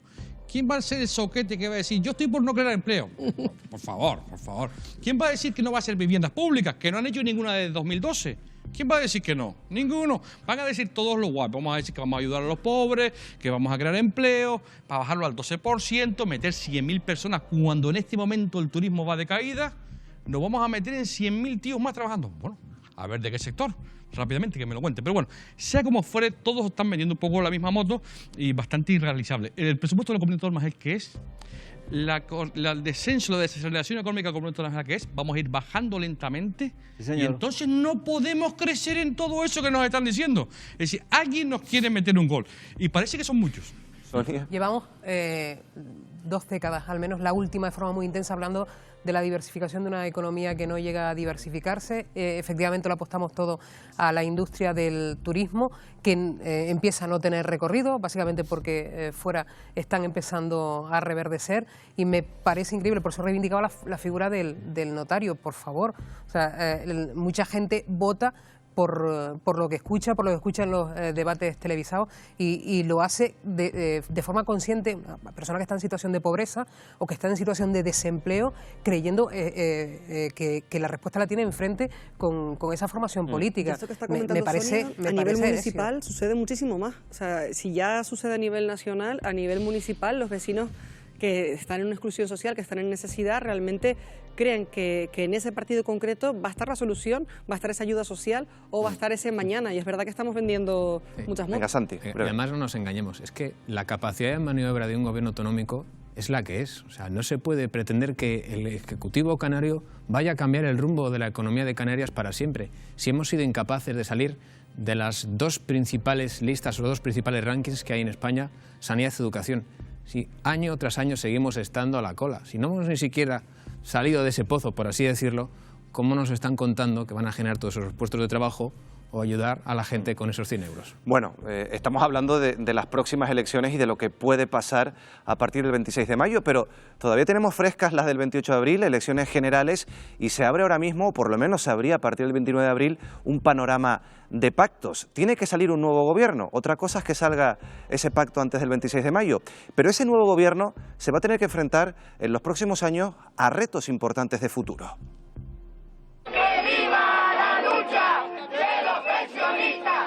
Son pensionistas, siguen en la calle reclamando prestaciones más cuantiosas, lo que supone uno de los mayores quebraderos de cabeza para el Ejecutivo entrante. Actualmente hay casi 10 millones de pensiones que generan un déficit de 18.000 millones de euros anuales para la seguridad social. El compromiso de revalorizar las pensiones conforme al IPC es un acto de justicia.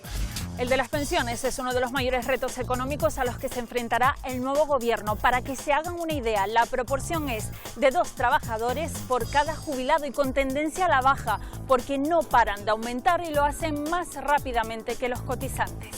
El 1 de enero de 2023, todas las personas que se incorporan al sistema público de pensiones cobrarán un 48% menos de su último salario.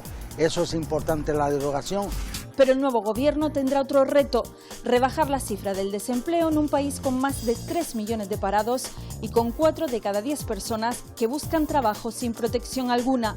En todos los años que llevo yendo y viniendo, que son un montón, nunca me han llamado para un puesto de trabajo. Combatir la temporalidad y la precariedad laboral son otras de las asignaturas pendientes. y seguiremos subiendo también el salario mínimo interprofesional. Elevarlo hasta los 1.000 euros y también entra en juego la derogación de la reforma laboral, como pidieron los sindicatos en las marchas del 1 de mayo. Recuperar la prevalencia de los convenios sectoriales por encima de los convenios de empresa, modificar el artículo 42 para que las subcontratas paguen los mismos salarios y estén también cumpliendo los convenios sectoriales, al igual que los trabajadores y trabajadoras de las contratas principales, o recuperar la ultraactividad de los convenios colectivos. Ha debilitado profundamente las relaciones laborales, ha destruido empleo estable para convertir un empleo precario de una alta tasa de temporalidad con salarios bajos. Pero no se termina de concretar, y eso que el Gobierno se comprometió a modificar los aspectos más duros de la reforma laboral del PP. La idea, que sí ha sido bien recibida desde las organizaciones sindicales, ha sido esta. Aprobaremos un nuevo estatuto de los trabajadores, que tiene que ser el estatuto del siglo XXI. El próximo Gobierno también tendrá que hacer frente a un escenario marcado por el frenazo económico, rebajar la factura de la deuda, cercana al 100% del Producto Interior Bruto, que supera el billón de euros, y recuperar la confianza de los mercados. La reforma del sistema de financiación autonómica para mejorar los servicios esenciales de sanidad, educación o dependencia será otro reto para el nuevo inquilino de la Moncloa. Ahora mismo, el modelo actual supone grandes desequilibrios entre las regiones. Bueno, estos son algunos de los retos de futuro que tiene que enfrentarse, a los que tiene que enfrentarse el próximo Gobierno. Y yo les voy a preguntar cuál debe ser la prioridad, qué reto de los que hemos escuchado, o incluso de los que hemos visto u otro, tiene que ser la prioridad del próximo Gobierno, Paco. Es difícil establecer una prioridad, pero si tuviéramos que contestar a eso, yo diría que el problema más grande al que se enfrenta el país en estos momentos es el que tiene que ver en cómo encajar las necesidades del país con los recursos de los que se disponen. Y básicamente en dos cuestiones muy concretas.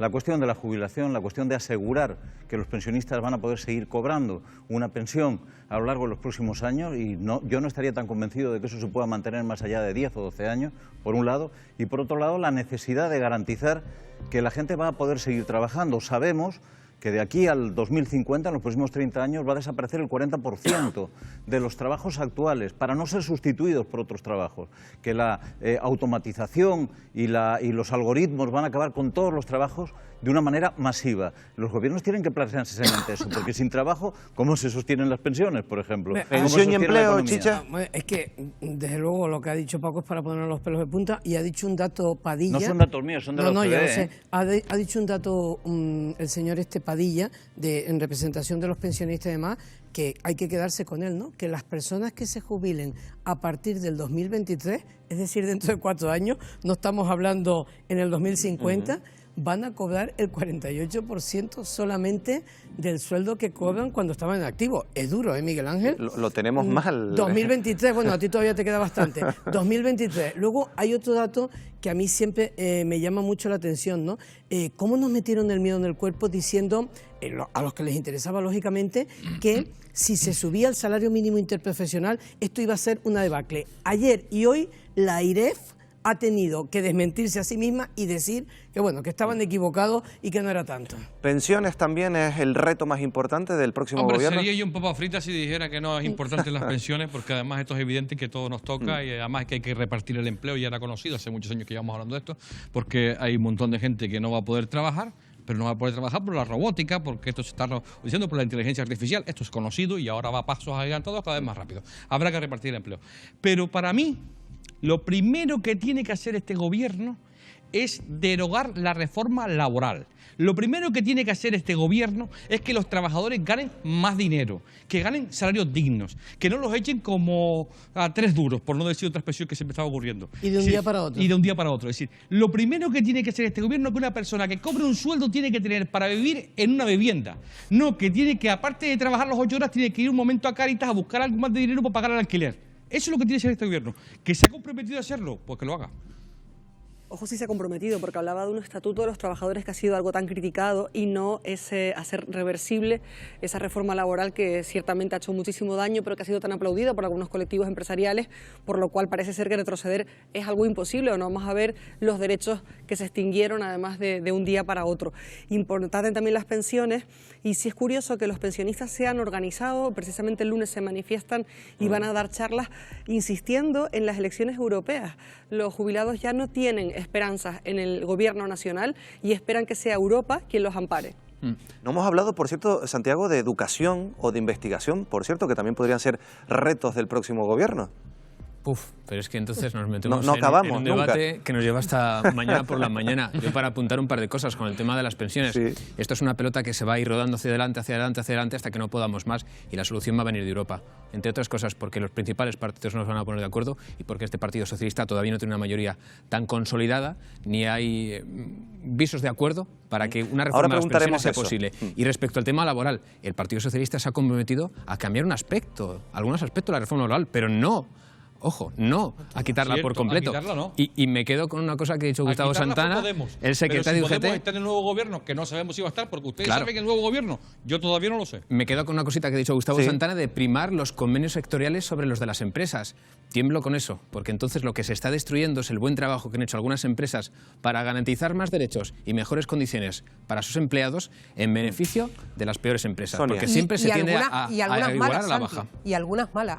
Hay mala praxis en algunas empresas sí, pero en esto siempre se tiende a igualar a la baja. Claro, claro. Pero bueno, yo entiendo que los sindicatos trabajan en favor de que se elimine la precarización en la que está sumergido el empleo a día de hoy. ¿Cómo podemos querer sostener un sistema de pensiones si tenemos Pero es que la precarización no tiene que ver con los convenios sectoriales, más bien con la inspección de trabajo. Obviamente. Sí, es verdad que muchos convenios colectivos han reducido derechos y los convenios sectoriales superan para muchas empresas, como dice Sonia, el convenio de esa empresa. Creo que son contadas las empresas cuyo convenio colectivo. Pero en este caso habría que ver sector por sector si eso es así.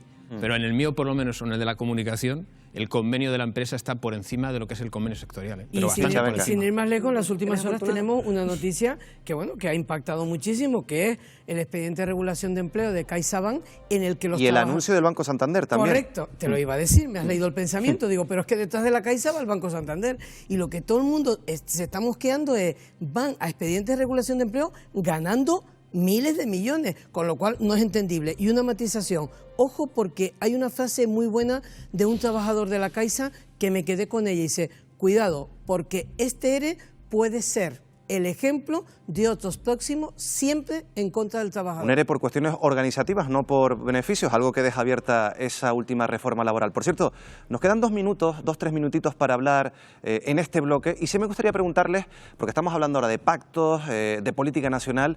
La verdad es que ayer conocíamos esa noticia, ese ictus que sufría Alfredo Pérez Rubalcaba, un histórico de la política española socialista, una salud que se ha agravado en la jornada de hoy. La familia ha decidido no dar más información, de esos partes médicos.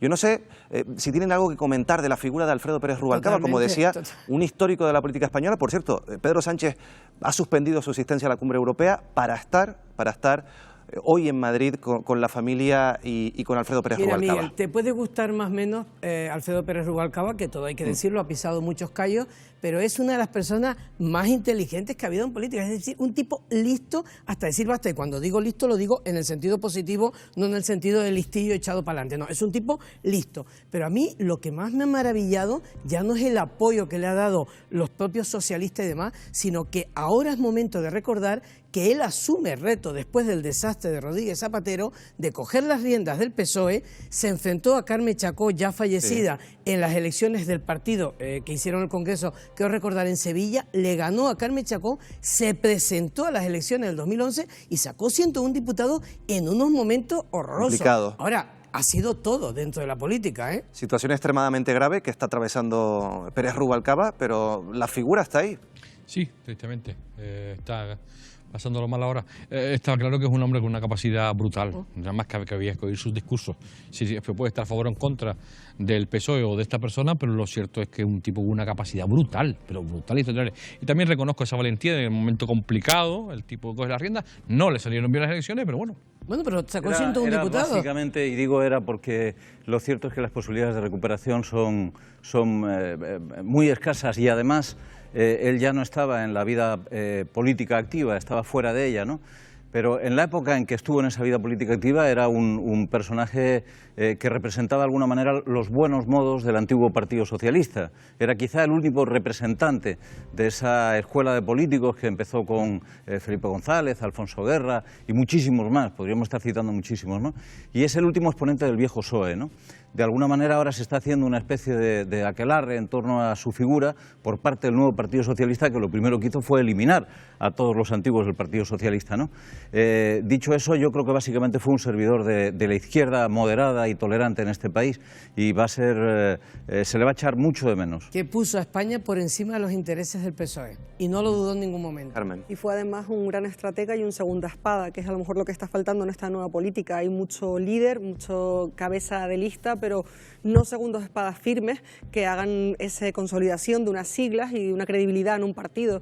Efectivamente, en aquella época sí que había segundas espadas que quizás hasta podíamos pensar que eclipsaban o eran quienes gestionaban frente a un liderazgo, y creo que eso hay que recuperarlo, sin duda. Hay un personaje de la Revolución Francesa, si alguien sabe francés que me perdone la pronunciación, que se llama Joseph Fouché, que es muy peculiar porque fue capaz de sobrevivir a todas las etapas de la Revolución Francesa y escapar de la guillotina. Yo creo que Rubalcaba es un personaje similar, con una inteligencia táctica tremenda y que ha estado en los dos momentos más potentes de gobernanza del Partido Socialista, en esa segunda fila efectivamente, pero en una segunda fila de primerísimo nivel, ¿vale? Son personas realmente brillantes que optan, en vez de liderar, estar a la sombra de alguien que consideran mejor líder, pero que ellos son técnicos de primera. Pero cortando el bacalao siempre, ¿eh? Sí, sí, por supuesto. Hablo de una persona de una capacidad considerable. Bueno, en estas últimas elecciones, Chicha, yo no los vi, ¿no? Creo que... Brevemente, Sonia, venga. Sí, ese tipo de figura, la de Rubalcaba y otros en otras formaciones políticas, no únicamente en el Partido Socialista, que se les ha echado de menos en esta campaña electoral. Pues estaremos muy También pendientes... Es verdad que si ganan los otros, estos que están ahora, no estarían a ningún lado. Estaremos muy pendientes de las próximas horas y de los próximos días. Marina, tenemos que cambiar de asunto y seguir mirando a Venezuela porque hay noticias del país sudamericano. Así es, Miguel Ángel, porque continúa la escalada de tensión en Venezuela. El vicepresidente de la Asamblea Nacional ha sido detenido por el Servicio de Inteligencia Bolivariano. Y escuchen, porque Estados Unidos ha sido muy claro: si no lo liberan, habrá consecuencias. La situación en el país caribeño se complica por minutos. A Edgar Zambrano, vicepresidente de la Asamblea Nacional, puede que este reencuentro le haya salido demasiado caro. Sobre el puente de Altamira, su abrazo con Leopoldo López simbolizaba el inicio de una operación que ha fracasado. Porque 8 días después, el chavismo asesta un duro golpe a la oposición con la detención del brazo derecho de Guaidó. En torno a las 6:30 de la tarde, Zambrano era sorprendido en el interior de su coche por el servicio de inteligencia. Fuimos sorprendidos por el SEBIN al negarnos salir de nuestro vehículo. Utilizaron una grúa para trasladarnos de manera forzosa directamente al helicoide. Los demócratas nos mantenemos en pie de lucha. Al igual que a otros 9 diputados opositores, al vicepresidente de la Asamblea Nacional se le acusa de alta traición, conspiración y rebelión por Maduro y su cúpula. Una cúpula que no ha podido reprimir las burlas. Le metieron su grúa. Ahora tiene que pagar hasta el gruero. Debe pagarlo, Si alguien le remolca en el carro en la calle, ¿quién paga? Guaidó, que también ha perdido la inmunidad, no tardó en denunciar por las redes lo que para él supone un secuestro. La dictadura ha secuestrado al vicepresidente de la Asamblea Nacional a manos de su policía política. Llegaron al absurdo de llevárselo en una grúa a bordo de su vehículo, violando todos los procesos y exhibiendo el autoritarismo al cual obedecen. Tras la detención fuera de la sede, dirigentes de la oposición repudiaban los hechos. Aquí estamos los dirigentes del partido, viendo una vez más la atrocidad y la violación sistemática de la Constitución por el simplemente del derecho a disentir. Fuera del país, Estados Unidos condena lo sucedido y lanza una amenaza. Habrán consecuencias si el opositor no es liberado de inmediato. Sobre el aire planea una invasión militar que no llega, pero que el expresidente Aznar sostiene. El hecho de no intervenir puede ser tan alto o más alto que el intervenir.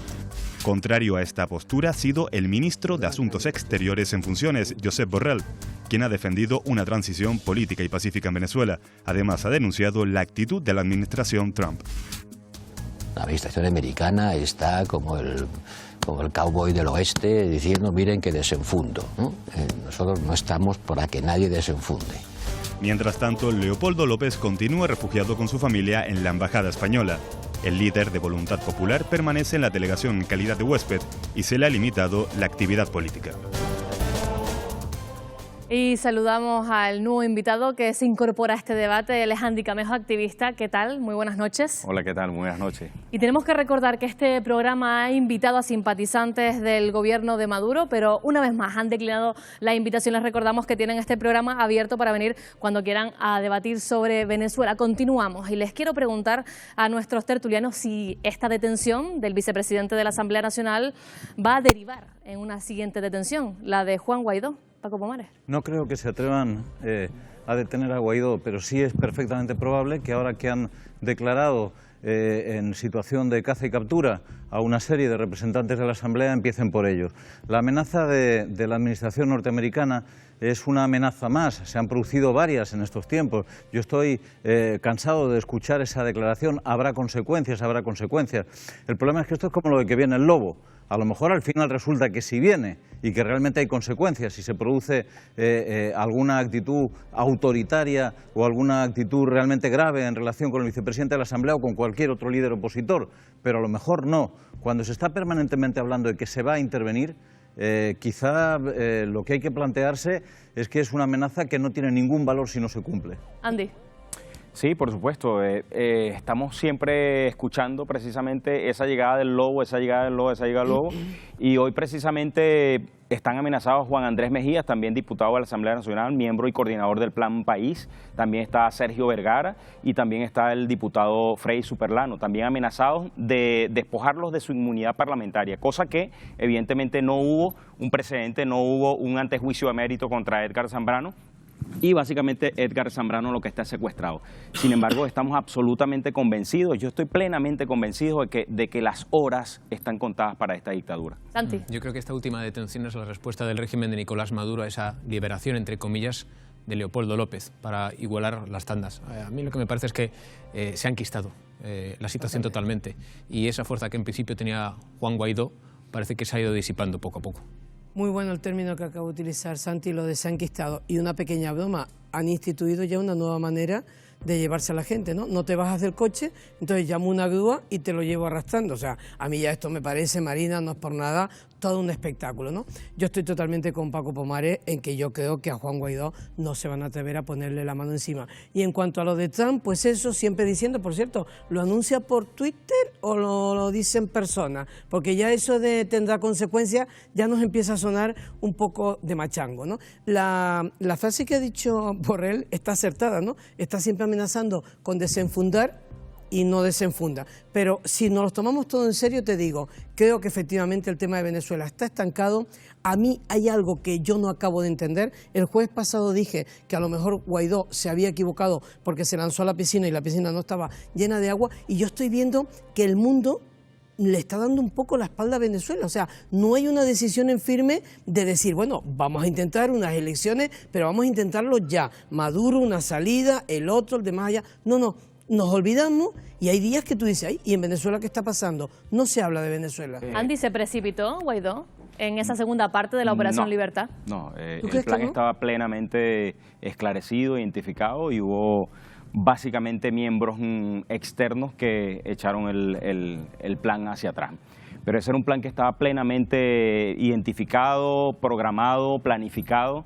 Y de hecho precisamente la fuerza social en ese momento y militar iba a dar un vuelco precisamente a la libertad de Venezuela. El problema fue precisamente la fuerza rusa, que en algún momento determinado le echó un parado al plan, pero básicamente el parado del plan tiene intereses, por supuesto, económicos, evidentemente. ¿Qué opinan de las declaraciones de José María Aznar que la no intervención militar traería más consecuencias? Hombre, es que Aznar ya sabemos quién es el de Irak, ¿no? Es el del trío, cuando ¿no? no está en la que está la ola tiene que salir. Evidentemente lo que le gusta también son las pistolas, este es otro cowboy, ¿no? Al estilo Trump, ¿no? Pues ya es conocido porque a los hechos me remito, así que no estoy diciendo ninguna mentira. Efectivamente, lo que está pasando en Venezuela pasa por la política internacional. Entonces, parece evidente. El golpe, yo también coincido con el compañero, se frena por los rusos. Y Trump, no creo yo, me equivocaré, no creo yo que vaya a intervenir mientras los rusos y la política internacional, China-Rusia, este bloque apoyado por los cubanos en menor medida porque somos pequeños, con los 30.000 que tienen dentro, eso no se mueve si los rusos no quieren. Salvo que internamente la maniobra de Guaidó hubiese funcionado. pero no funcionó. Carmen. Hay una especie de guerra fría, una entente también no cordial, todo lo contrario, que nadie quiere entrar a esa guerra internacionalmente, hay pereza en ese sentido. Estados Unidos, un poco la carta que ha puesto sobre la mesa es que salga Rusia para que ellos no tengan que entrar. Si sigue Rusia, ellos están asegurados de que van a entrar, sobre todo si empieza a haber ataques ya directamente violentos. Esa sería la llamada para que actúe Estados Unidos, que quizás si se retiene es también por la postura neutral o tibia, según de qué punto lo estamos mirando, de Europa, porque bien que está en la Embajada de España, pero España tampoco le ha dado carta blanca a Leopoldo López, le ha acogido, pero no para hacer una política activa. Esto quiere decir que Europa está intentando retener para que haya una solución aún democrática y sin violencia, y estamos en esa guerra de mostrar nuestras armas y nadie empezar a jugarla. Paco. Yo creo que desde Europa, desde los platós de televisión, cuando hablamos de la cuestión de Venezuela, nos quedamos fundamentalmente en la nata de los acontecimientos. Nos quedamos en que lo que hace Estados Unidos, lo que hace Rusia, cuál es la situación, a quién detienen, las declaraciones de si acertó o no acertó, como si estuviéramos viviendo un gigantesco juego de ajedrez. Y lo cierto es que en estos momentos más de la mitad de la población de Venezuela está en una situación de pobreza real, está en una situación realmente dramática y están muriendo personas, no están muriendo como consecuencia de la violencia de los tiros, pero están muriendo como consecuencia de la violencia institucional que vive el país. Las declaraciones del señor Aznar, que ustedes saben perfectamente, por lo menos los que me conocen, que no es santo de mi devoción, tienen una lógica aplastante. Yo no creo que la solución mejor sea una intervención militar, pero desde luego una solución de continuidad en Venezuela, de enquistamiento, como se ha definido, es una situación que quien está pagando es el pueblo de Venezuela. Y esta situación debería resolverse porque intervención militar ya hay en Venezuela. En Venezuela hay en estos momentos una presencia una presencia rusa extraordinariamente importante. Hay una presencia cubana extraordinariamente importante. Y el intento de voltear la situación con las Fuerzas Armadas fracasó fundamentalmente porque los rusos cogieron a los militares del entorno de Maduro y les exigieron continuar en la situación. Básicamente estamos ante una situación que para los rusos es fundamental, porque tienen acceso a las reservas petroleras de Venezuela, a pesar de estar embargadas. Y esa es la situación por la que están apostando en esta situación. ¿Cómo es de fundamental la figura de Leopoldo López, Andy? Leopoldo López, por supuesto, a ver, la estrategia de liberar a Leopoldo López era una piedra importantísima, un golpe importantísimo para la moral de la dictadura. Y por supuesto se logró. De hecho hay un quiebre importante dentro del cuadro de las Fuerzas Armadas. Estoy de acuerdo con Paco en decir, en cuando él dice que mire, pero ¿qué está pasando? Nos enquistamos acá, como dices tú también, y el pueblo de Venezuela está muriendo. O sea, estamos hablando de que 9 de cada 10 niños sufren de desnutrición severa, aguda. Estamos hablando de que el venezolano en promedio ha perdido 2 tallas, de entre 10 a 15 kilogramos por persona. Entonces, porque no hay alimentos, porque no hay medicina, y sencillamente entonces el juego de ajedrez, ¿qué va a pasar? Se va a quedar ahí completamente trancado como el dominó. Se trataba de una estrategia, claro que hay un juego de ajedrez, o sea, las dos cosas se dan de forma solapada. Tú mismo has hablado de que hay una estrategia en ese rescate, claro que lo hay, porque hay que presionar o acelerar los hechos para que no siga el pueblo sufriendo. Los demócratas en Venezuela siempre hemos querido que la solución sea pacífica y por supuesto concertada. Lamentablemente esa solución no ha llegado nunca y lamentablemente no va a llegar porque estoy absolutamente convencido que esta gente, además de asesinos y de narcotraficantes, ahora se transformaron en terroristas. Entonces, Estados Unidos no va a intervenir porque en Venezuela esté pasando hambre. Estados Unidos no va a intervenir porque a la gente le falta un plato de comida o porque le falta medicina. Estados Unidos va a intervenir por los nexos que hay con Hezbollah, con Tarek El Aissami y con su padre y con la gente de Irán. ¿Qué pasa?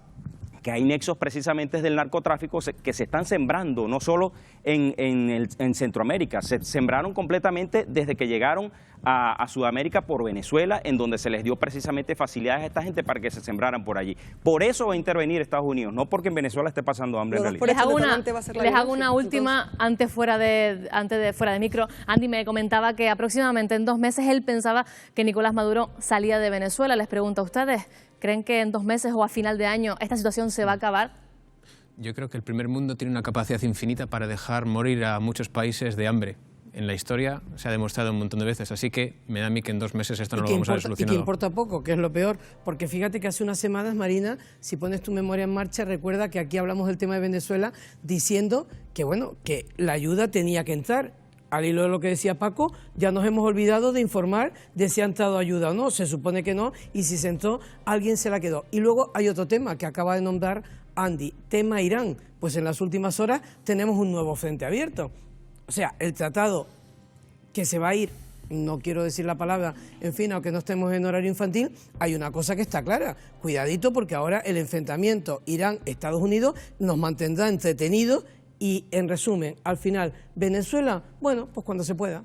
Y nosotros seguiremos, por supuesto, en el foco muy pendientes de la situación que está viviendo ese país con el que tenemos muchísima relación, pero tenemos que cambiar de asunto. Vamos a hablar de un tema de salud y es que hace pocos días se descubrió una nueva demencia que ha sido durante los últimos años mal diagnosticada como Alzheimer, Miguel Ángel. Efectivamente, un avance en la investigación que supone, como decíamos, y valga la redundancia, un avance en el tratamiento y la diagnosis, o el diagnóstico, mejor dicho, del Alzheimer. Fíjense, en Canarias hay 30.000 personas afectadas por esta enfermedad degenerativa.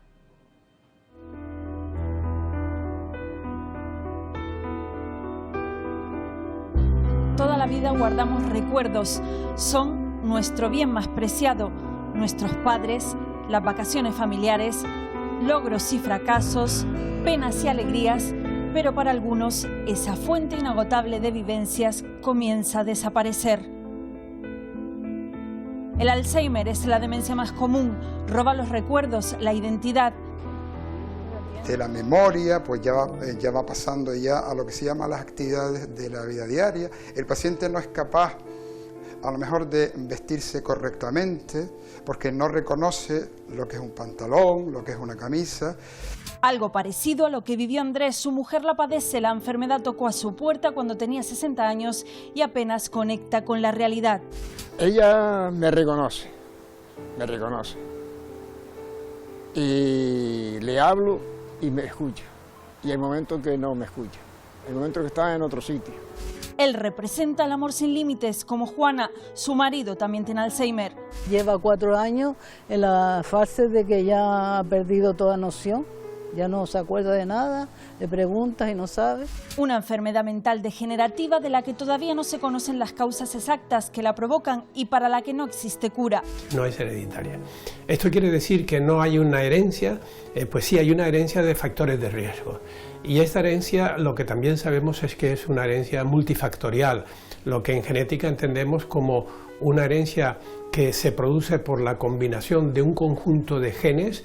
En España el Alzheimer afecta a 800.000 personas, 30.000 en Canarias, una cifra que va más por el envejecimiento de la población.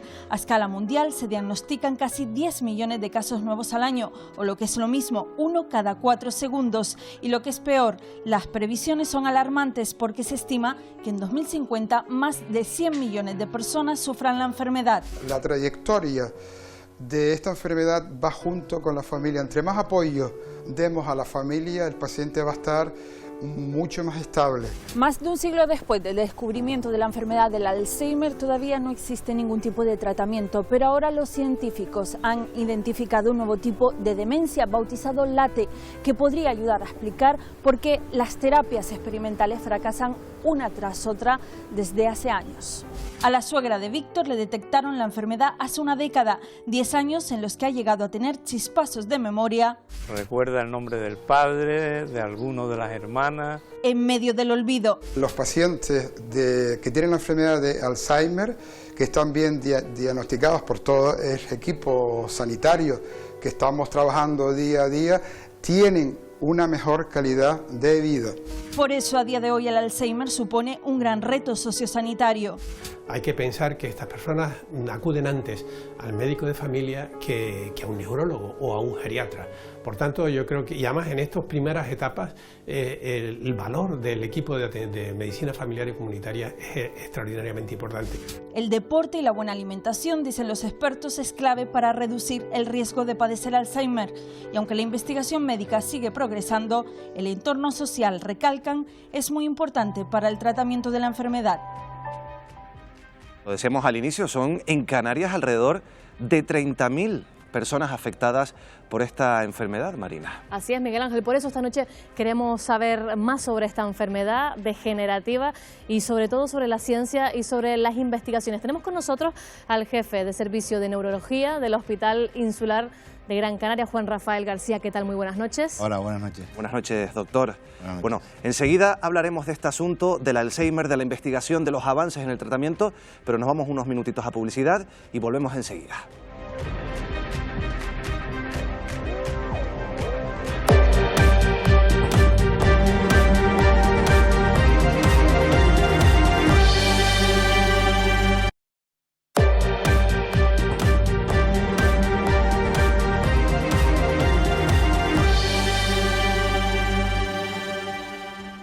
Volvemos al foco, estamos hablando de salud, precisamente de Alzheimer, y es que en Canarias hay cerca de 30.000 personas diagnosticadas. Queremos saber más de esta enfermedad degenerativa y también queremos saber sobre los últimos avances científicos, sobre las investigaciones. Por eso tenemos con nosotros a Juan Rafael García, es el jefe del Servicio de Neurología del Hospital Insular de Gran Canaria. ¿Qué tal? ¿Cómo está? Muy buenas noches. Buenas noches, encantado. 30.000 diagnosticados en Canarias, ¿podrían haber más?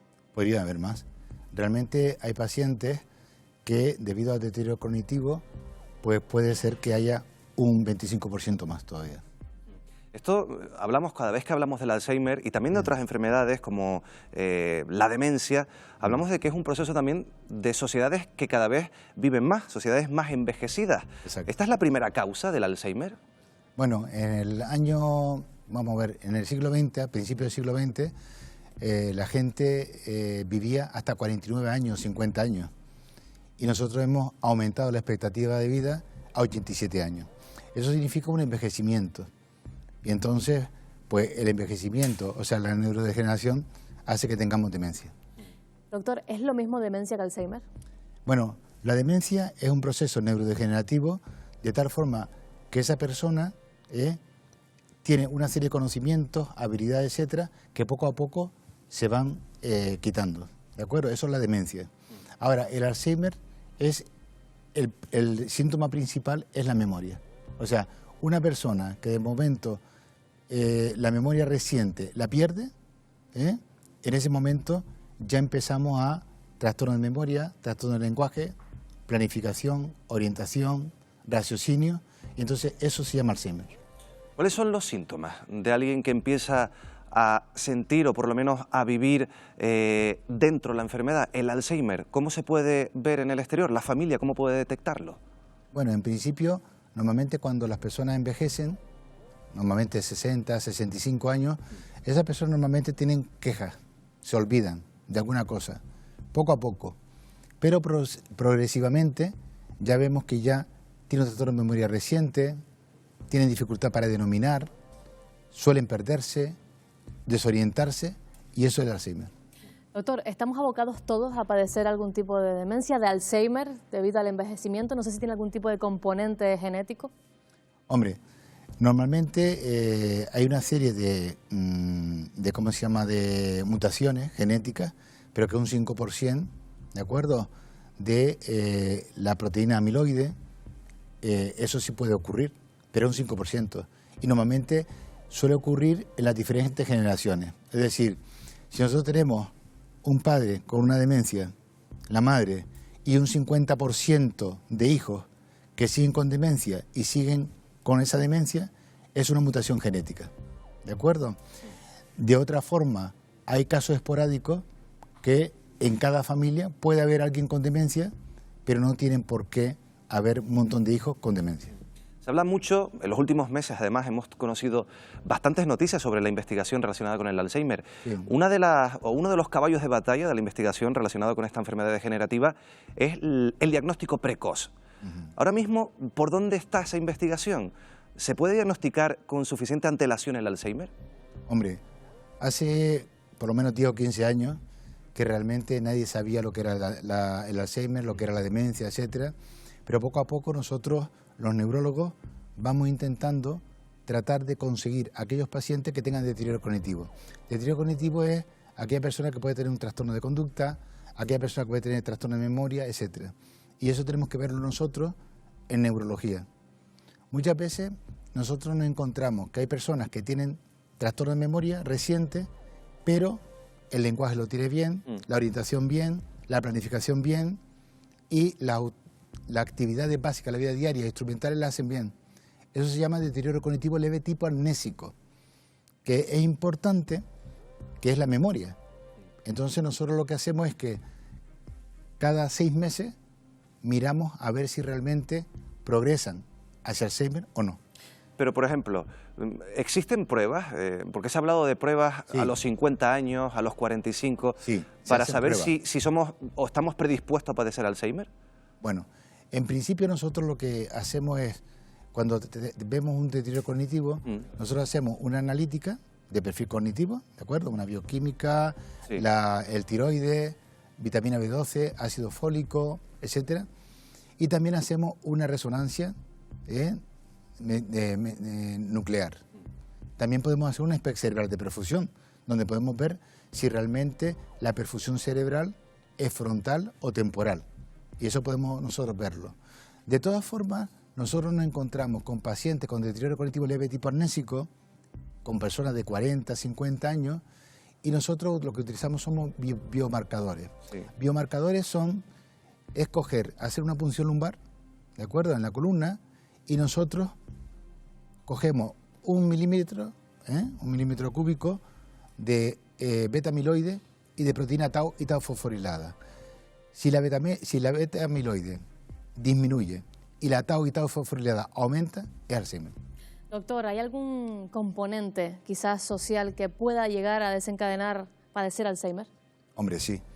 Normalmente hay personas, bueno, en la población hay personas que se frustran, hay personas que se arruinan, hay personas que a lo mejor pues tienen un golpe de suerte de que el hijo se muere, y la madre entonces ya empieza a degenerar. Eso es lo que se llama demencia. Y, por ejemplo, la soledad. Se habla mucho de que la tercera edad cada vez vive más sola. En Canarias, en nuestro país, es uno de los problemas que tenemos ahora mismo con ese segmento de la población. La soledad, vivir en soledad, también puede favorecer que surja este Alzheimer o una serie de demencias. Hombre, el problema con respecto a la soledad es el siguiente. Hay personas que son vitalistas y personas que son depresivas. Entonces, esa persona vitalista pues puede superarse. Sin embargo, una persona depresiva que no tiene acogimiento por parte de familiar, etcétera, esa persona se margina, no se relaciona con la gente, etcétera, y posiblemente llega en depresión y después de la depresión, la demencia. ¿Qué tipo de elementos tenemos que llevar a cabo para poder llegar a evitarlo, aunque esto no sea posible del todo? Quizás una vida saludable, una buena alimentación. Hombre, lo importante es que desde el momento que el niño, o sea, el feto, está en el embarazo de la madre, hay que nutrirlo. Y por otra parte, hay que, poco a poco, que haya un crecimiento adecuado, educacional, es fundamental. O sea, lo importante es la educación.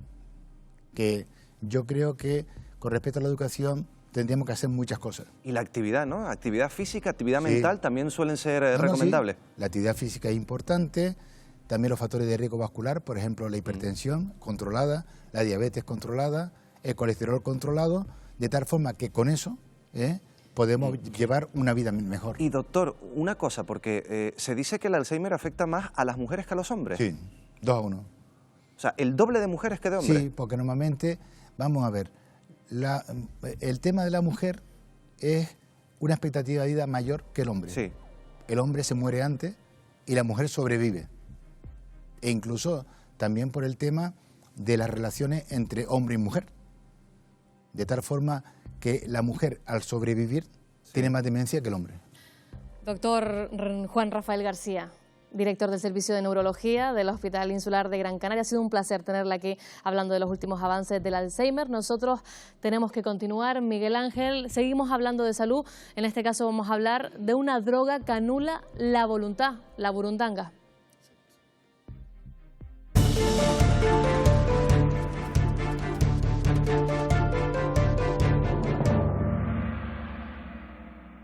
La conocen como el aliento del diablo. Dicen que es capaz de acabar con la voluntad y la conciencia en cuestión de minutos. Es la burundanga, la droga favorita de violadores y delincuentes. Se obtiene de plantas como estas, que en muchas ocasiones se encuentran en el centro de nuestras ciudades. Para conocer cuáles son sus efectos, hemos decidido quedar con una doctora en farmacia del Instituto Nacional de Toxicología. Hola Inma, ¿qué tal? ¿Serías capaz de explicarnos qué es la escopolamina, burundanga, y qué efectos causa sobre nuestro organismo? Sí, vamos a ver, la escopolamina es un alcaloide que se encuentra de forma natural en algunas plantas y también es un fármaco con diferentes efectos, entre ellos la importante depresión del sistema nervioso central. Aquí tenemos un preparado comercial que utilizamos en el laboratorio. Y esa depresión del sistema nervioso central básicamente produce un efecto sedativo, una somnolencia, una cierta amnesia, confusión, desorientación, etc. ¿Cuáles serían los principales síntomas? Los síntomas, en caso de una intoxicación con dosis altas, constituyen el llamado síndrome anticolinérgico, caracterizado por, aparte de midriasis, que es una fuerte dilatación pupilar, una importante taquicardia, eso es un efecto muy importante, pues se exacerban todos los efectos que se producen en el sistema nervioso central. Hablamos de mayor somnolencia, sedación, agitación, confusión que puede cursar incluso con agresividad, agitación psicomotriz, etc. La escopolamina tiene un uso medicinal. Se utiliza en pacientes con enfermedades como el Parkinson, pero en altas dosis puede ser letal. Puede ser letal porque aumenta el ritmo cardíaco, produce taquicardia y bueno, el paciente puede llegar a entrar en coma y puede morir desde luego. Cerca de esta zona de fiesta del sur de Tenerife se registró hace unas semanas el último caso por sumisión con burundanga. David Nelson, un irlandés de 27 años, disfrutaba de unos días de vacaciones en la isla hasta que lo drogaron. Tras beberse unas copas con sus amigos, David decidió regresar a su hotel en taxi cuando una mujer de entre 20 y 30 años se acercó a él. Trató de seducirlo y supuestamente lo roció con burundanga. Horas después, al recobrar la conciencia, le faltaba el móvil, el reloj, la pulsera y 600 euros. No es la primera vez que ocurre en las islas. Hace pocas semanas otro británico denunció un caso similar y en febrero de 2015 un empresario belga murió tras ingerir esta droga en un local del sur de Gran Canaria, siendo el primer fallecido por esta sustancia en España. La burundanga se encuentra a golpe de clic. En internet y en la deep web hay cientos de lugares donde nos la ofertan. En páginas como esta podemos adquirir los 100 gramos a unos 200 euros. En lo que se llama la internet oscura, la deep web, a través de las redes como la red Tor, es posible llegar a páginas donde se anuncian todo tipo de sustancias, incluida la burundanga, que de hecho se conoce como escopolamina, y yo en un rato he llegado a una página en la que se oferta este tipo de sustancias y se puede conseguir. Fuera del archipiélago también se han detectado numerosos casos. El último en León. Allí una joven fue detenida por haber envenenado presuntamente a 7 familiares y conocidos con burundanga. La chica les había sustraído más de 40.000 euros. Y estamos aquí con Félix Ríos, nuestro criminólogo de cabecera. Félix, ¿qué tal? Muy buenas noches. Buenas noches. Ya hemos visto lo facilísimo que es encontrar esta sustancia en Internet, pero ¿es tan fácil someter a una persona con esta droga? La ventaja que tiene la burundanga es que, a diferencia de otros depresores del sistema nervioso central, no duerme del todo a la persona, sino que lo que produce es una anulación de la voluntad. Tenemos a víctimas de agresiones sexuales que han descrito que realmente tenían flashes de lo que había ocurrido, pero no tenían una conciencia de la agresión en sí. Tenemos víctimas pues, de robos, de estafas, gente que ha llegado a acompañar incluso a sus supuestos narcotizantes, digamos, hasta los cajeros, ha metido las claves, etc. Esa es la ventaja, digamos, que tiene esta sustancia, que realmente es bastante más común de lo que nosotros creemos. Y lo que sí es cierto es que el consumo ha ido creciendo de forma exponencial en España, en todo el país, también aquí en Canarias. Estamos ante una situación de alerta, ¿podríamos decirlo? La burundanga sobre todo se ha utilizado más en países como Venezuela y Colombia. Con la inmigración, evidentemente, también se han traído determinados tipos de costumbres y de consumos tóxicos determinados. ¿Tanto como para estar alarmados? No, de hecho, la policía y la Guardia Civil ni siquiera tienen registrados casos muy alarmantes, no tienen una estadística específica, ni siquiera tienen estudios concretos que avalan este tipo de situación. Por lo tanto, no estamos en una situación de alarma, pero sí es una situación en la que debemos de ser precavidos, sobre todo, por ejemplo, cuando salimos de marcha y alguien nos ofrece una bebida que no hemos visto servir, etcétera. Pequeños detalles es lo que hay que tener. Pero Félix, hemos visto en el vídeo, por ejemplo, que en Canarias hay muchísimas flores de este tipo, de árboles. ¿Son peligrosos en sí mismos acercarse, tocarlos? No, de hecho, por ejemplo, en el vídeo hemos visto como uno de los turistas parece ser que comentó en su momento que se le espolvoreó de alguna manera la sustancia y que eso le pudo haber afectado. Está demostrado que la burundanga no afecta de esa manera. Otra cosa es que la ingiriera de otra forma y que lo que recordara de manera difusa fuera eso. La droga hay que sintetizarla, igual que hay que sintetizar la cocaína de la planta, hay que sintetizar la heroína, etcétera. O sea, ya de por sí, la flor en sí no supone ningún peligro. La puerta de entrada, Félix, es Internet, eso lo tenemos claro, pero ¿dónde y cómo se produce?